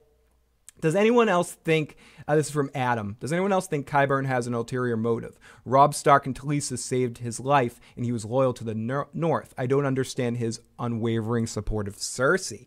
That's an interesting take that I didn't really ever consider. What I was considering more was that it was interesting how he switched sides he came to King's Landing through Jaime, but he would have some subtle a warmth towards the North at any point in time. I don't think that's going to play. I think he's 100% pure Cersei Kool-Aid drinking. That he is on this team, and I think he's probably the person that supports her more than anybody else. I could be wrong about that. I'm sure he has his agenda, but I think his agenda, she fulfills him. She keeps him well fed, so he's never going to go against her. He has a laboratory. Every person she tortures and kills, he gets to use the spare parts, and he's able to have the mountain as a walking description of how far his science can take it. So I don't know. I tend to think that Qyburn is sorely on Cersei's side, but that is definitely an interesting take. Is there any scene left from the season trailer that we haven't seen yet? I think I heard in someone else's video, someone said this, where the lone wolf survives line that we haven't heard yet, the voiceover that we heard from one of the trailers. I think for the most part, most of the shots that we've seen from the trailers, we've seen a couple of one-liners, a couple of passing things. If I remember correctly, now that I've seen pictures from the dragon pit, I think we saw at one point in the trailer that overhead visual shot of the dragon pit. So there's probably a couple things here and there in the trailers that we haven't seen yet, but I'm pretty sure we saw most of it, Tom. Sammy says, I think Arya was acting, assuming that Littlefinger was listening to her and Sansa's dialogue. That's why she handed the dagger to Sansa instead of killing her or continuing on with the charade. Andrea says, I don't know where this was from, but on the choice, someone posted about the next episode spoilers. Okay, I'm not going to read any further on that. Qyburn is going to come out of left field and behead Cersei. I hope so. I hope the mountain kills Cersei. It's like, oh, kill me. Will season 8 be focused more on Bran? He'll definitely be more of a factor, I would assume, because he keeps talking about training for the final fight. Then once he's in the final fight, I hope that he does more. Qyburn's ulterior motives is Qyburn, says K-Rich. I agree. I just think Cersei allows him the most opportunity to fulfill those motives at the point right now. Yes, sir, as Bloody Talker just said, Cersei validates his hobbies. It's a very good way of putting it. Qyburn controls Frankenmount. That's right. Red, shoot. If he sees Cersei losing, he'll turn in a heartbeat and turn that Frankenmounted on a different side. I think the Hound, Braun pulling out his sword. Oh yeah, the Hound. That shot of someone pulling out their sword, which looks like in the dragon pit, and it might be the Hound, as a couple of people have said. Queen says, Phil, Queen Cersei says, do you think I already know that Daenerys lost one of her dragons, knowing that this would help me set up a better trap for the traitors next week? I don't think you know yet.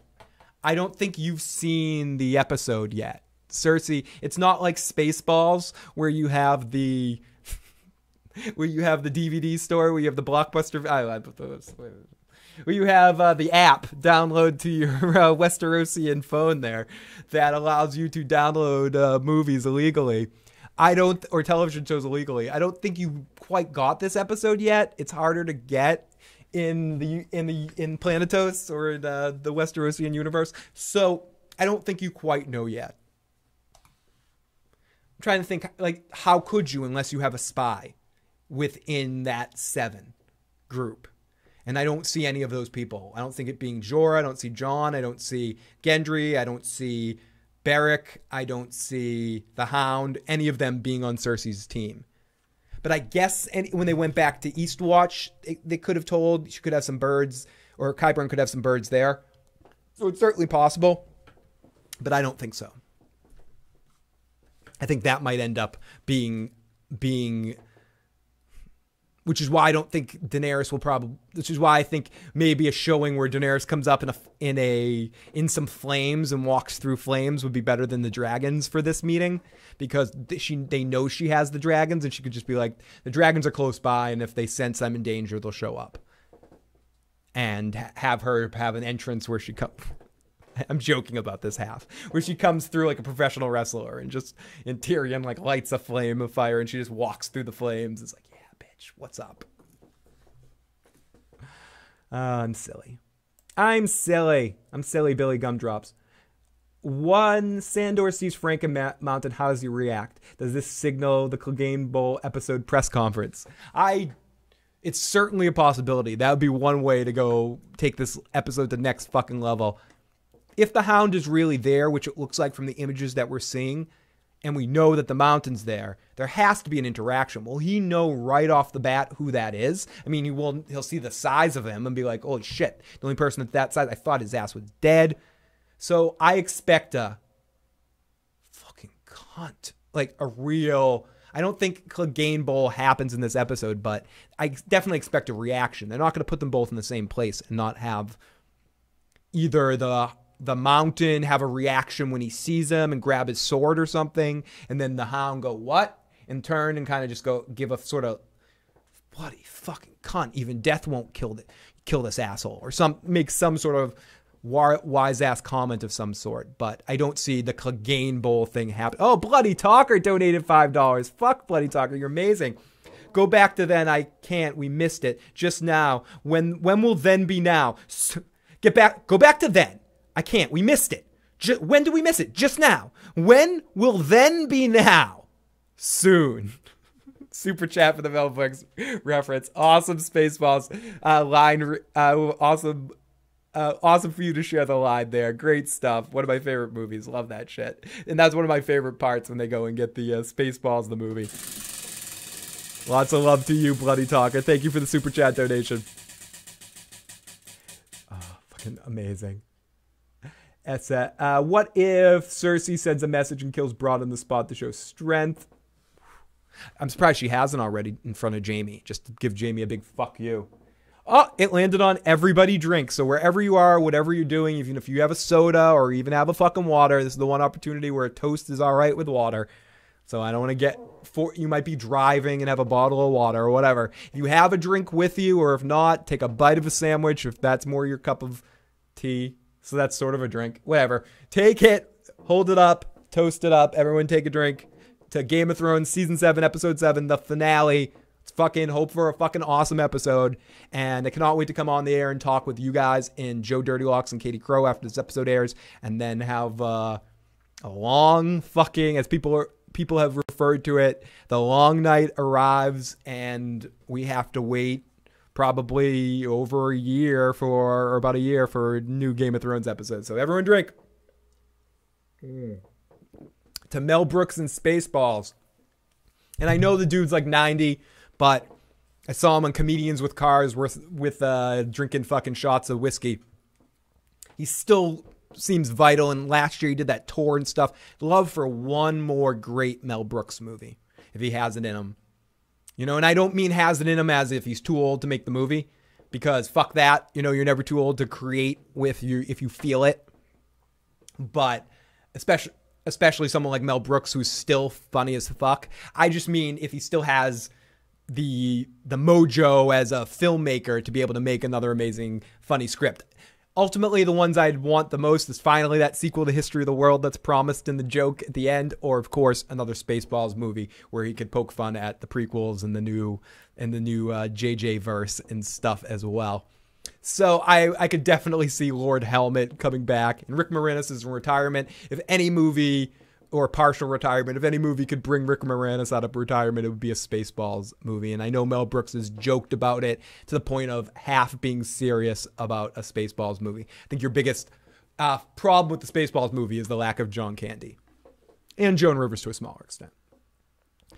But maybe they could do some sort of Peter Cushing sort of John Candy thing and make it a joke about it somehow. And have like him say a bunch of lines that don't make sense to the context of the scene and go, what's wrong with Barf? And I know people that's discredit to John. I think John Candy would find it funny. So if John Candy's family would be like, it's funny if it's done well in a Mel Brooksian way, I think John Candy would. No, he would actually doesn't give a shit. I mean, right now he really doesn't give a shit. But if he was alive and someone else was doing that, I think his sense of humor would appreciate that. Game of Thrones spoof with Mel Brooks as Tywin. Moranis as Theon. We can have that. It's Mega Maid, sir. She's gone from suck to blow. Blazing Saddles would be amazing. Mel Brooks Game of Thrones spoof. Phil, you have helped us fill a gap during the off season. Phil, you have to help us fill the gap during the off season. If there's anything I like doing more than anything, it's filling gaps, dude. It's fucking amazing. It's my favorite thing to do other than podcasts. So I'll absolutely be doing that. Hopefully, keeping the Game of Thrones content going on. I'm going to try to do that by bringing in outside people to do some more like Game of Thrones roundtable stuff. We're going to have a roundtable thing in the off season with our good buddy Johnny and his crew, including Broke, and Iris is invited as well, of course, too. So sometime in September, we're going to probably do that podcast. Also have an FOP stream with some of our awesome members of the Discord group. We'll be popping in on that stream as well. So going to have it be kind of like the four of us doing something for a while and then open it up in the second half and have anyone who wants to come on in the call, do kind of a big Game of Thrones send-off in September sometime. Then throughout the year, I definitely want to bring in some more of my friends to talk about Game of Thrones as stuff comes. So I'll be filling gaps. And then, of course, if people are into any other shows, most likely we talk about it or maybe we'll talk about it. So we do cover a lot of other shows in the off season. So if anyone is interested or watches Vikings, Better Call Saul, The Walking Dead, and all of its bad and it's good. And trust me, we are very honest about our reactions about The Walking Dead, good and bad. So be prepared for even more Joe rants or almost Joe frustrations. So I'm also picking up random shows, as I mentioned, going to be on Friday afternoons here throughout the year, doing trailers for different TV shows. Next Friday, I will be on, and next Friday, what I'm going to be doing is watching the Vikings trailer, watching the Game of Thrones trailer, and watching, not the Game of Thrones trailer, I wish, watching the Walking Dead trailer, and also watching the Westworld trailer. So those three trailers next week on Friday afternoon, same time, will be our first sort of separation from Game of Thrones on these Friday podcasts. But same sort of setup where I'll be watching a trailer, doing some reactions, and some weeks there'll be movie trailers. Some weeks I'll be talking about shows that just aired that week. It'll be basically bringing back the roundup I used to do, but having a little bit more visual aids to be able to like watch a trailer and stuff and talk about the shows of the week or movies of the week or something like that. So look forward to that, hopefully. And we'll also be doing some Star Wars shit when around the movie coming out. So yada, yada, yada. That's some of the shit that you'll be able to see from us in the off season. I forgot to mention Westworld, but I mentioned it just then. Westworld, whenever the fuck that comes back, we'll be covering that as well. And Star Trek. I want to start doing more Star Trek content. Phil, House of Issues, filler of gaps, breaker of assholes, drinker of shots, and spinner of fucking wheels. How is Vikings? How is Westworld? Both those shows, I think Vikings is awesome, especially early, like those first few seasons. I think it's still really great. I think Vikings, watch the first season. If you're not hooked, it might not be for you, but it's not that much to watch. Westworld is you're either going to like it or you're going to hate it or you're going to be meh. I guess those are the three options. But Westworld isn't a show for everybody. I don't think Westworld's an everybody kind of show. I think it's a show that for the people that like it could think it's one of the best shows of all time. And that's how I feel about it, that I just fucking love this show in almost every fucking way. And I think it's one of the single best seasons of a television show ever. But then Joe, Dirty Locks on the channel, couldn't make it past episode 2. He kept falling asleep and he hated it. And I know there's some other people on the channel that fucking hate it too. So it is a polarizing show. Some people really like it. Some people really don't. Granted, there are some people who are just like, whatever. But I think for the most part, not all. Lots of love to Devin. If most people find either like it or hate it. Hell yeah. So yeah, Broke, I'm going to start off doing a stream with you, myself, and Johnny, and we'll tell Johnny Iris is invited as well if she wants to come on. Start off probably like an hour with the three of us, and then invite Analysis, Timo, any of our other super chatters, any of our other motherfucking chatters or FOPers that want to make sure they have headphones and want to jump on in for a discussion and probably talk for another hour and have like just a free-form conversation with some guests popping in and out from the FOPs in the Discord group and the motherfucking chat. I'll share the link to get in the Discord group, so make sure you're subscribed to the Discord group to find out how to get into that live show if you want to get on the air when we do that sometime in September. It'll probably be on a random day evening in September. I got to talk to Johnny for time zone issues. Holy shit, right? Like seriously, Devin. Like right when I said not all, and I always give you credit. It's like the copyright Devin Tracy. Not all, but lots of love to Devin in the motherfucking chat. Devin's like, you may begin the podcast right now. I want to see this trailer. Show me this fucking trailer. You know, fuck all. Devin's here. I was going to end things, but one more time through this fucking trailer for the fucking, the awesome, the fucking amazing Devin in the live motherfucking chat right now. Lots of love to Devin.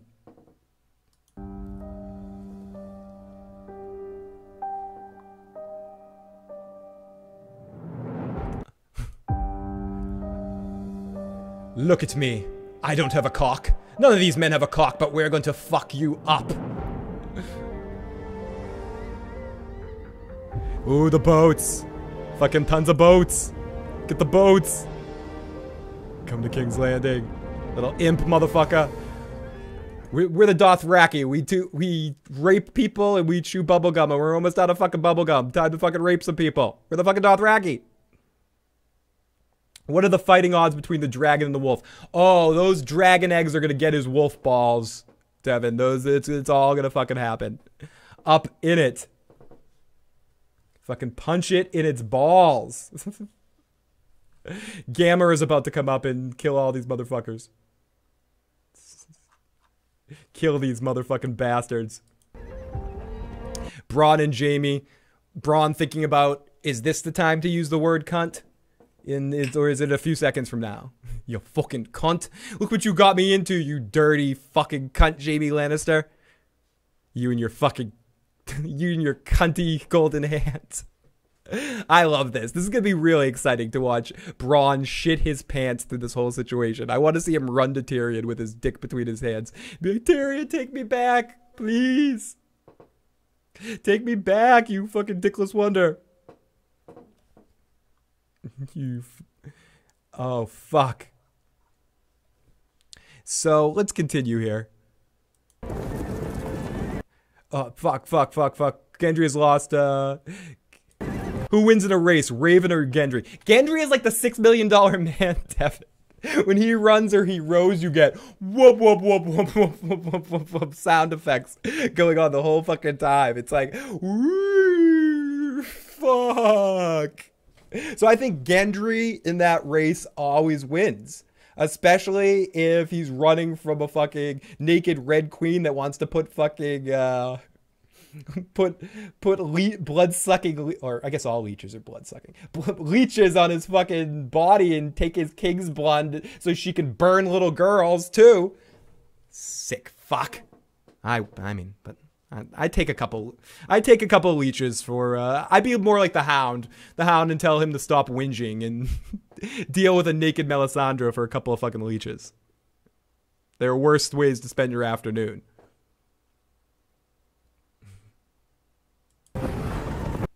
The Dothraki pounding their way through that hole. Speaking of filling gaps, here come the Dothraki filling some gaps between the, well, I guess all the Unsullied do have are gappy. So fill in the gaps, pushing through. Yeah, Gendry wins. But Forrest Gump's like, I don't know about you, but you don't have no legs, Lieutenant Dan. It's my favorite line in all of Forrest Gump. He's like, where are your sea or I figured I'd come out here and check out my sea legs, Forrest, says Lieutenant Dan. And Forrest goes, well, you don't got no legs, Lieutenant Dan. I don't know why, but that line cracks me up every fucking time. The way Tom Hanks says that and that bosom buddy like comic timing that he has. We gonna do it. I fucking hope so, Devin. I don't think they're going to go that far in this episode, but I do expect some sort of reaction from the Hound to be like, the fuck is this asshole? Who's this tall piece of shit that needs a sword to the side of the head? And I want to see it. I want to see those two motherfuckers fight. I at least want to see some eye fucking going on between the two of them. Not that we're going to see the Mountain's eyes. So I want to see some eye fucking going on in some sword grabbing shit going on with the other one's hand, with the Mountain's hand. I want to see them know. I want to see them both be uneasy of the situation. I was running. It better be the setup for that. Well, I'd love it if, and I don't even care at this point. Give it to me. It'll be fun if the whole scene stops for a second and Tyrion like turns to the camera and breaks the wall of the camera and goes. He goes, guys. Fuck. Go. Hey, everybody. Tyrion Lannister here. Now, I want to talk to you guys about drug use. Sorry. Oh, fuck, shit. Growing Pains is integrated by fuck Kirk Cameron. So anyways, so he's, another reason to fucking hate that fucking piece of shit Kirk Cameron. Fuck you. So... and just turns the screen and goes, this very special episode of Game of Thrones is brought to you by Clegane Bowl. Now I'm going to back away from this shit we're going to talk about the White Walkers to give you guys something different. And then just backs out and they all back away. And then in one corner, and in this corner, weighing 7,988 pounds because he's filled with a weird liquid that Qyburn put in him to keep him alive, the Mountain. It's going to be a very special episode of fucking it's going to be a very special episode of Game of Thrones. Talking about drug use.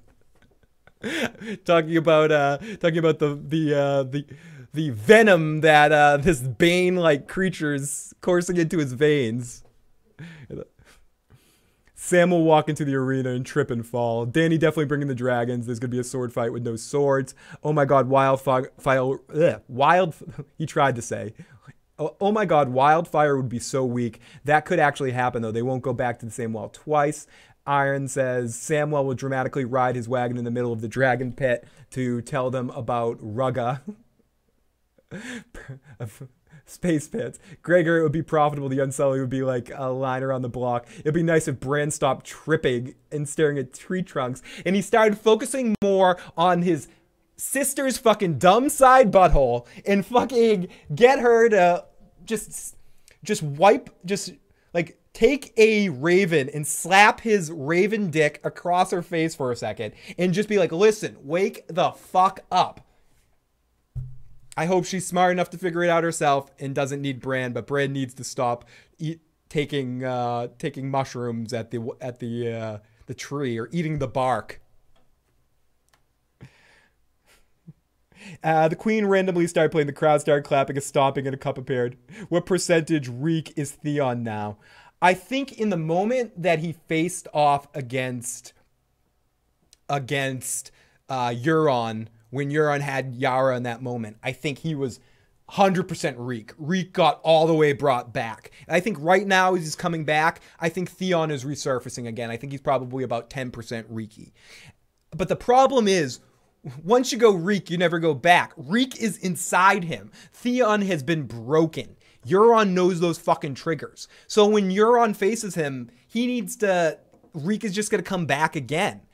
And as fucked up as this sounds, what I want to happen to Theon, just because I want Theon's whole story to be a tale of fail.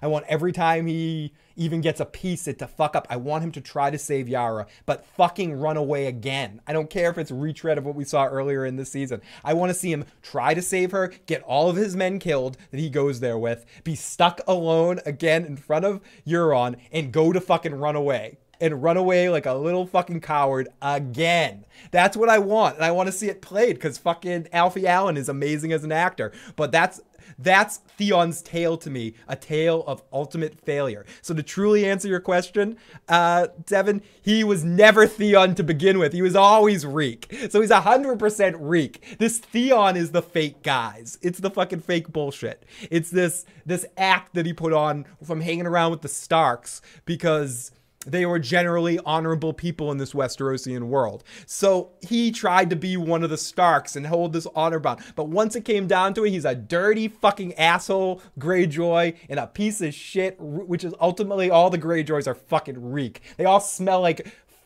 fishy shit. They all reek. None of those assholes bathe. They smell like fucking dirty, used old rum, stinking prostitutes, sea wives, and crap, and I don't know, I was just going to say fish again for like the 10th time in 2 minutes. But the Greyjoys stink. So, to answer your question, 100% reek.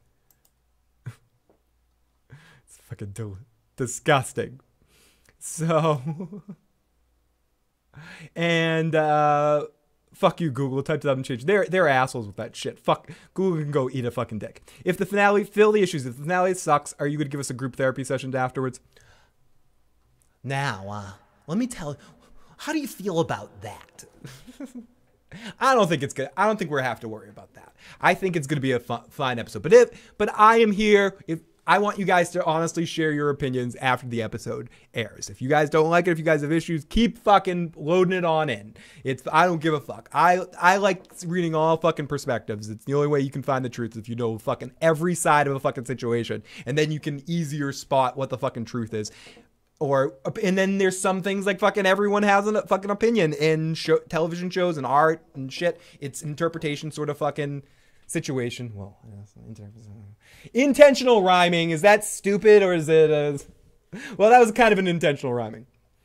But yeah, I will hold the group therapy session if the episode sucks, and we'll all talk about the good times. No, it's not gonna suck. But go into it thinking it's going to suck, and that will surprise the fuck out of you when you're going to get an amazing episode of Game of Thrones, which I'm convinced we're going to get. And no, I'm not fucking drinking the Kool-Aid. I'm not fucking sucking Game of Thrones dick. If something's a problem, it's a problem. You know, I'll fucking say it. But I liked every episode this season, and last episode I had issues with. But other than that, I'm fucking feeling this season. Felt season 6 a shit ton. I know some people have said they had problems with season 6 too. Those final 2 episodes home, even just for those 3 moments that were next level fucking amazing. So I am expecting a great episode, and yeah, fucking, it's gonna happen. It's happening. It's fucking happening. Deal with it. What's up, the motherfucker? I'm drinking the Kool-Aid, or I'm drinking wine at 1:30 in the afternoon. It's fucking good Kool-Aid. Fuck you, motherfucker. It's all my fault. White Walkers only pass the wall. White Walkers not only pass the wall, they take Winterfell. I would love to see that happen in this episode. I think that's the first place that they're going to stop. I wonder about that in season 8. Once the White Walkers, if they do, whether it's at the beginning of season 8 or the end of this season, make it past the wall, because they have to. It's you don't build a fucking wall for it not to come down. The wall's fucking coming down. It's gonna fucking happen. They're getting through that wall. Do they go? Where do they head? What's the plan? What the fuck's the plan, White Walkers? Where are you heading? Are you heading to King's Landing? Are you heading as south as you can go to cover the whole land in your fucking winter spooge? Is that what you're doing? Is that the plan? Or is the plan to go to Winterfell first, stop every place, and kind of destroy? Will the battle happen at Winterfell? Will the battle happen further south? Will it continuously happen? There's 6 episodes. If they make it through at the beginning of the end of this season, the beginning of next season, I'm throwing up. The White Walkers are invading me. I'm like about to give birth to an alien White Walker here. I'm like, White Walkers all over you. There's a lot to go on here. It's gonna be crazy. It's gonna be fucking crazy. I'm very Phyllis. Yeah, I wish I'd be writing. You can do it. It's all up to you. Okay. That does it. Drinking the Kool-Aid is better than being a hater. I love the Game of Thrones Kool-Aid. It is delish. Winter Splooge, that's the name of my second book, says the Walking David.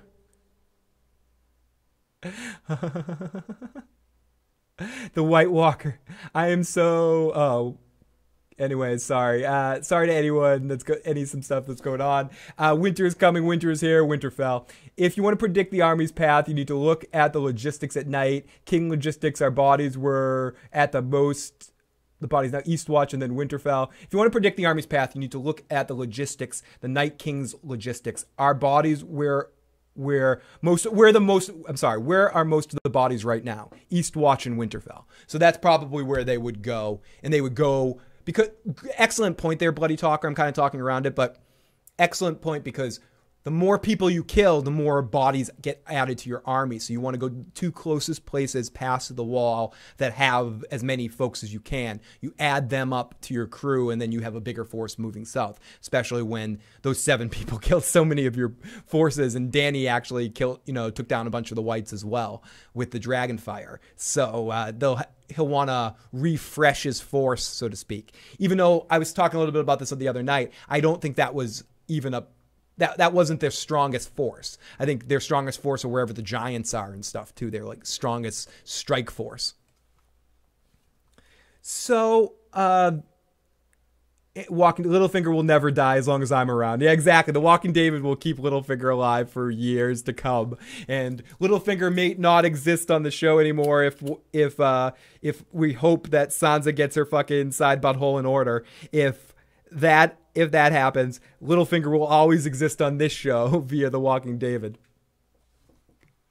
That's a fucking fact. That's a fucking fact, motherfucker. So, the walkers never got to the wall. Maybe they just wanted to walk around it in North. Jon Snow picked a fight with them. Do we think the Lord Commander at the wall will die this episode or next season? I wonder if we'll see. The Lord Commander right now is Ed, right? Is Ed in charge of the wall? Go, Ed. The walkers never got to the wall.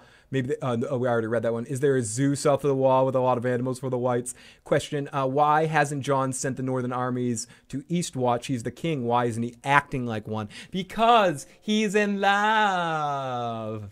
He's thinking more about getting all the forces of Westeros together. I don't know what... I think if we saw, all jokes aside, if we saw what a strong fighting force in Westeros could do, the 7 guys that were able to fight off a lot of the whites, if we can get a couple of really strong armies together, at least all the strong armies in the north, they could at least take out a big chunk of the whites. The whole problem comes the Night's King. And I think we got laid those seeds in this episode that ultimately this is never going to stop until the Night King dies, what Beric was saying. And so the armies can never be stopped. Maybe at some level Jon knows that, even though he hasn't verbalized it because of what he's seen in Hardhome, that no matter what, you send more men out there, it's just more men for him to kill and more men added to the army. So until he knows a way to get everybody together to make one last final strike to bash down the dead so he can get a one-on-one strike against the Night King to even get a second against him, I think that's probably what his plan is, I guess. So he wants to go up in full force, have everybody, all the armies of men, so to speak.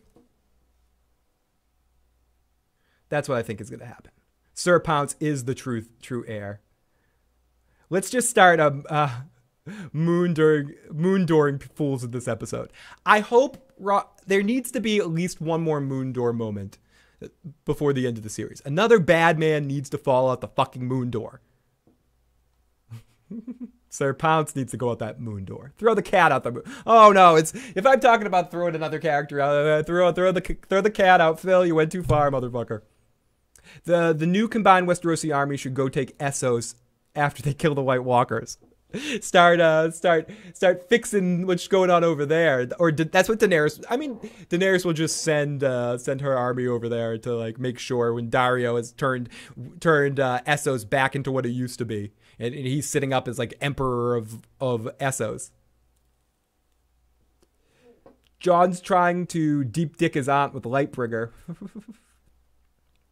I think this was his vanguard forces. This was the most expandable. You're right, Phil. The main bulk forces in the veteran universe. Veteran units will be towards the rear of his army. I love when I'm such an asshole. I'm like Dr. Cox from Scrubs. I eat this shit up. I'm like, oh, thank you so much for agreeing with me. And then I'm like agreeing with your point, agreeing with me. That's just like, it's the agreeing circle. Why don't I just start masturbating while the technical difficulties sign us up? Why don't I do that? Why don't I just fap to the audience right the fuck now and just be like, motherfuckers, I love you. So, because that's basically what I'm doing right there. I'm reading a comment, agreeing with me, and agreeing to the comment, agreeing. That's just a lot of, I'm having a little party, celebrating myself. Being right, finally, on one fucking point. Hippie, hippie, hooray. Hallelujah, holy shit. Hallelujah, holy shit. I'm going to bed. We need a cock merchant. We need Adabisi to show up. I agree. Adabisi needs to come back into this story. With the hat. And cocks. Question. Not the best place to fight at the wall. The reason Jon hasn't sent many armies there is bad writing. Phil, all your explanations. Finn is Finn. Not gonna argue with your point right there. The Night King seems to be more reserved and tactical commander compared to the Southern Kings. Yeah, hold that moon door wide open. Lots of love to Ren Renwood. Hopefully all good things from you in the situation. Oh, you're prepping for it right now. Lots of love, Ren. Hopefully all tests and all situation go good, and lots of love to also big go hug to Lady Warrior of House Brady in the chat too right now. We do need the cock merchant. It needs to happen. The Night King gonna kill anyone in episode 7? I don't know. Will the Army of Dead see? Maybe when and if he goes through the wall, if it's somewhere that's guarded by some people like an Eastwatch, we may see some people die with like the wall crumbling or right as he crosses the wall or something. I'm tending to think right now, the way the season is panning out, that it would make, for time-wise, with 6 episodes left, that I hope this isn't the case, but I wouldn't be surprised if that's the last we see the White Walkers with the dragon. But more than likely we'll see them in the last episode of the season. Whether he kills anybody or we just see them right in front of the wall, I mean, it depends how long they want to push this off. We have 6 episodes. How many battles are we going to have against the White Walkers? How much of it is going to be people moving into place in those 6 episodes and just the final couple episodes of the battle? Are there going to be a lot of little battles going on? Again, as I said, I hope Miguel Spushnik, the guy who did Hard Home and the final 2 episodes of last season, does the Battle of the Bastards and Dance of Dragons. Or was it Winds of Winter it was called? I forget what the episode of last season was. I would love to see him do all 6 episodes and just have it be kind of one long warlike story arc and have some consistency to the direction of the final 6 episodes. That'd be really awesome. But I'll take a couple more questions in the live chat, and then we will call this a live stream. Bran needs to train his Raven Air Force to drop wildfire bombs on the Night's King. Dragon should be able to do precision strikes on the Night's King, fly in at 200 miles per hour, burn his ass. I want to see how Dany works against the Night King now that she'll know who to aim at.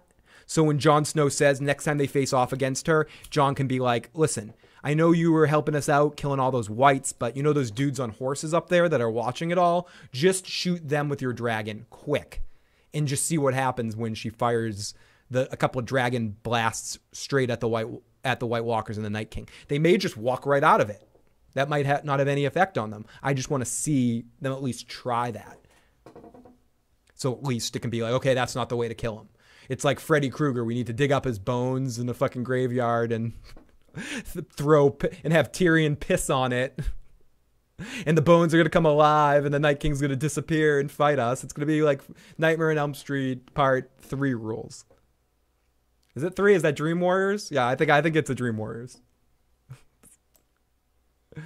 Kruger, you pussy. John's cuts are healing like shit. Yeah, John needs some of Arya's Wolverine strength. See earlier for the Wolverine song. Don't listen to the Robert Baratheon song. You hear that, skip 30 seconds. Ugh. But listen to the Wolverine song earlier. But yeah, he needs some of that Arya Wolverine strength. Maybe he needs to jump into a river, the same river that in Bravos that Arya jumped into that has healing properties. And that is what we need. Oh, I'm sorry, Jay. I already closed out the phone lines. But if you want to leave I just saw that you posted that. If you want to leave a quick voicemail, I can play it at the end of the show or not. I will play it on Sunday. I'm just, like I said, wrapping things up. Just going to take a couple more comments from the chat. Having too much fun talking to you guys, so I'm stalling, having to fucking start my bullshit I got to do today. So here we go. Let's continue. Your mom has a crush on Gendry. Well, join the fucking club.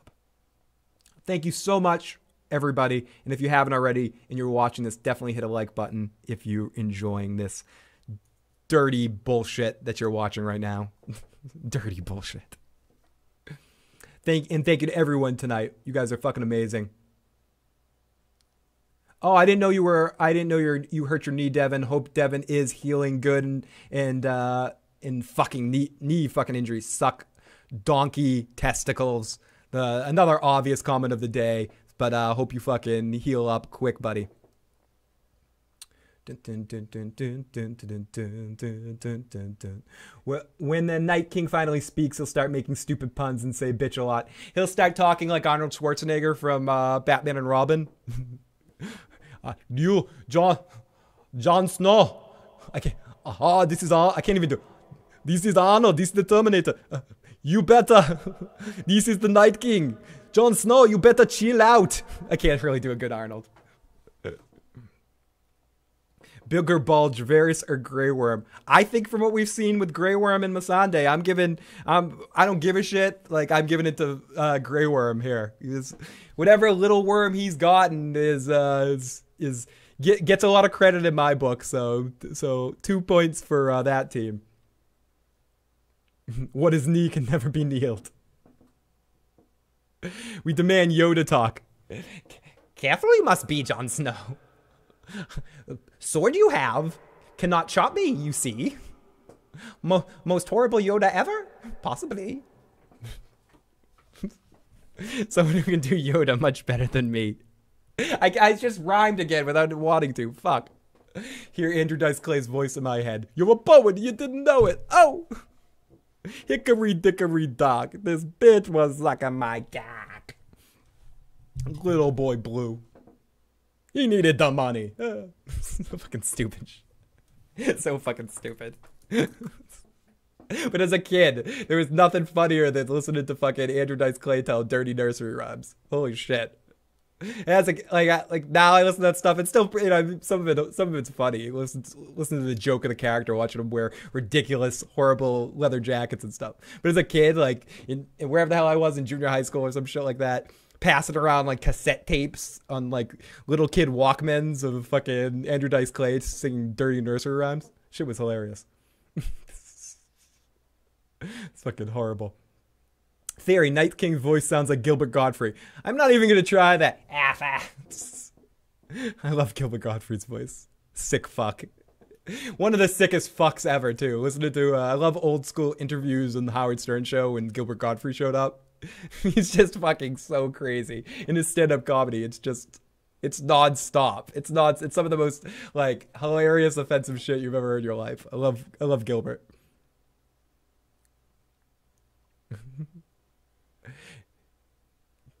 Phil's Yoda poetry sessions. Soy lattes. Hey, Phil, what's your checklist? What needs to happen in the season finale for Game of Thrones to redeem themselves? For me, just to have a really fun episode. Like I said, wasn't as down on the other episode as some people. I enjoyed it for what it was, albeit having some major issues with it. I think to answer your question, I think to satisfy, the people, or the people, to satisfy me, all they need to do is give me a lot of tension, a lot of fucking side butthole stares, a lot of fun, a lot of intensity, and a lot of moments of craziness between Daenerys and Cersei is really what I'm looking for in this episode. And the Night King doing something. Now he has his force actually progressing this story along, which has to happen since we're going into the final season. So I'm excited. I'm very much primed for a good episode of Game of Thrones, just from what the breakdown of what's going to happen. This dragon pit scene, seeing hopefully the conclusion of what's going on in the north, because they can't carry that crap into season 8, can they? I want to see the conclusion of that storyline. I want to see the Night King and what he decides to fucking do. So that answers to all three of those points, conclusions to all three of those little arcs. I'll write a book for all the haters. Where the big chains come from. Yeah, best that could be done is Scout is right. Listen to what Scout said. Got to get some and your mom. Lots of love to Scout and your mom, saying words of support, but also words of truth. Peter says just not too many hangers. I know we have to have some, but Arya and Sansa, Cersei and Dario and the Golden Company just to fuck up Dany some more. People suck. Yeah, people do suck sometimes. Lady Warrior. Need to pay. Need to see lots of fucking great stuff. Hit me with a shocking prediction. Which beloved character will die in the season finale? I don't know. If somebody in... Oh God, this is fucking... I kept saying that Grey Worm would die this season. I don't see how it happens. I wonder if we get any sort of conflict in this season. I'm going to stick with my hope that Jaime kills Cersei. And I know Cersei, beloved character, but I'm hoping that Cersei kills Jaime. Cersei kills Jaime. I'm hoping Jaime kills Cersei in this episode, and that Cersei dies at the end of this season. I don't think it's going to be the case, but that's my fucking... I said that before the season, and I guess I'm going to stick to it. And even though it's not necessarily looking that way, but I'm hoping that that happens. Maybe Yara dies too. Or that we see Yara's dead remains, and that's why Theon's banging the beach. Not really banging the beach, but. And lots of love to everyone in the live motherfucking chat, and thank you. And honestly, here's a huge thank you to Devin for coming in when he did, because I was ready to call it a stream. So Devin kept me on here for another little bit. Dothrak, you're going to kill some walkers with some hard nipples. Give me the fucking Clegane bow and I'll be happy. Seeing the Hound fuck up some Franken Mountain would be fucking shit. Seeing Dice now is funny. Oh yeah, he's a neurotic piece of shit. It's fucking crazy. Like, I like modern day Andrew Dice Clay more as just the neurotic, like, I'm so whiny.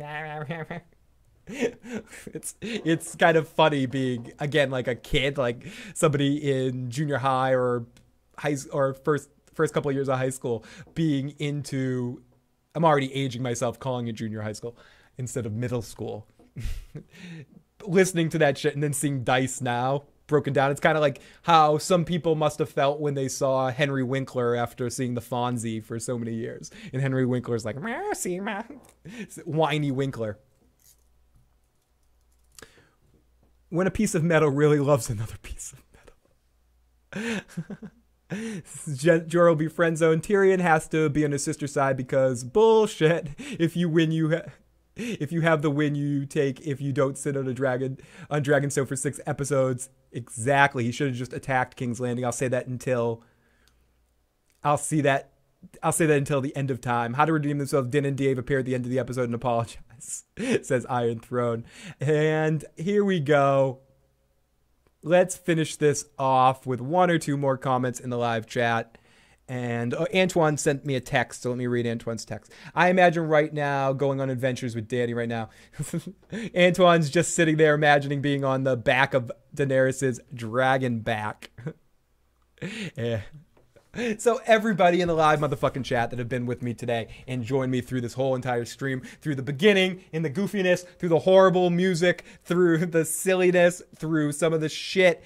Thank you so much, guys. This is the last official one of these trailer reaction breakdowns of the year. You guys have been awesome on these Fridays, keeping me doing this every week. I like that I'm be able to talk to a whole other group of people that might be here from other parts of the country. Huge thank you in the motherfucking chat to Devin, who was one of the channel's best and biggest supporters, and lots of love. Showed Devin some love in the motherfucking chat. He's fucking amazing. And yes. Fucking lots of love hopefully sometime in the off season we'll be able, on one of these Friday streams, be able to get Devin on for a little bit to talk some Game of Thrones. I'd love to hear his thoughts on the season finale, and if Devin ever wants to, has time, I know he's fucking busy, but if he ever has time to leave us a voice message or something like that, you can leave me a message on Skype or send me a message to my email. I would love to play it on the air about like the Game of Thrones, thoughts on the Game of Thrones finale in the last week's feedback show. So, because I know he probably can't call in because he is in Germany.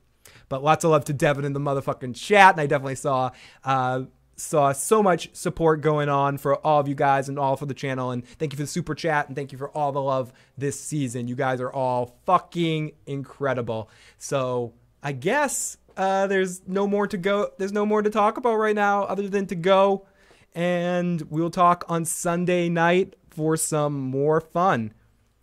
And fuck, I'm not ready for this shit to be over. I'm not ready for Game of Thrones season. The Game of Thrones season to be over. It happened far too quick. These 7 episodes was... 10 episodes go by quick enough. 7 episodes is not enough. Cannot wait for season 8 of Game of Thrones. Am I already on that board? Am I already in the season 8 of Game of Thrones hype train? I am. Here we go, everybody. Talk to you soon. Later.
Seconds.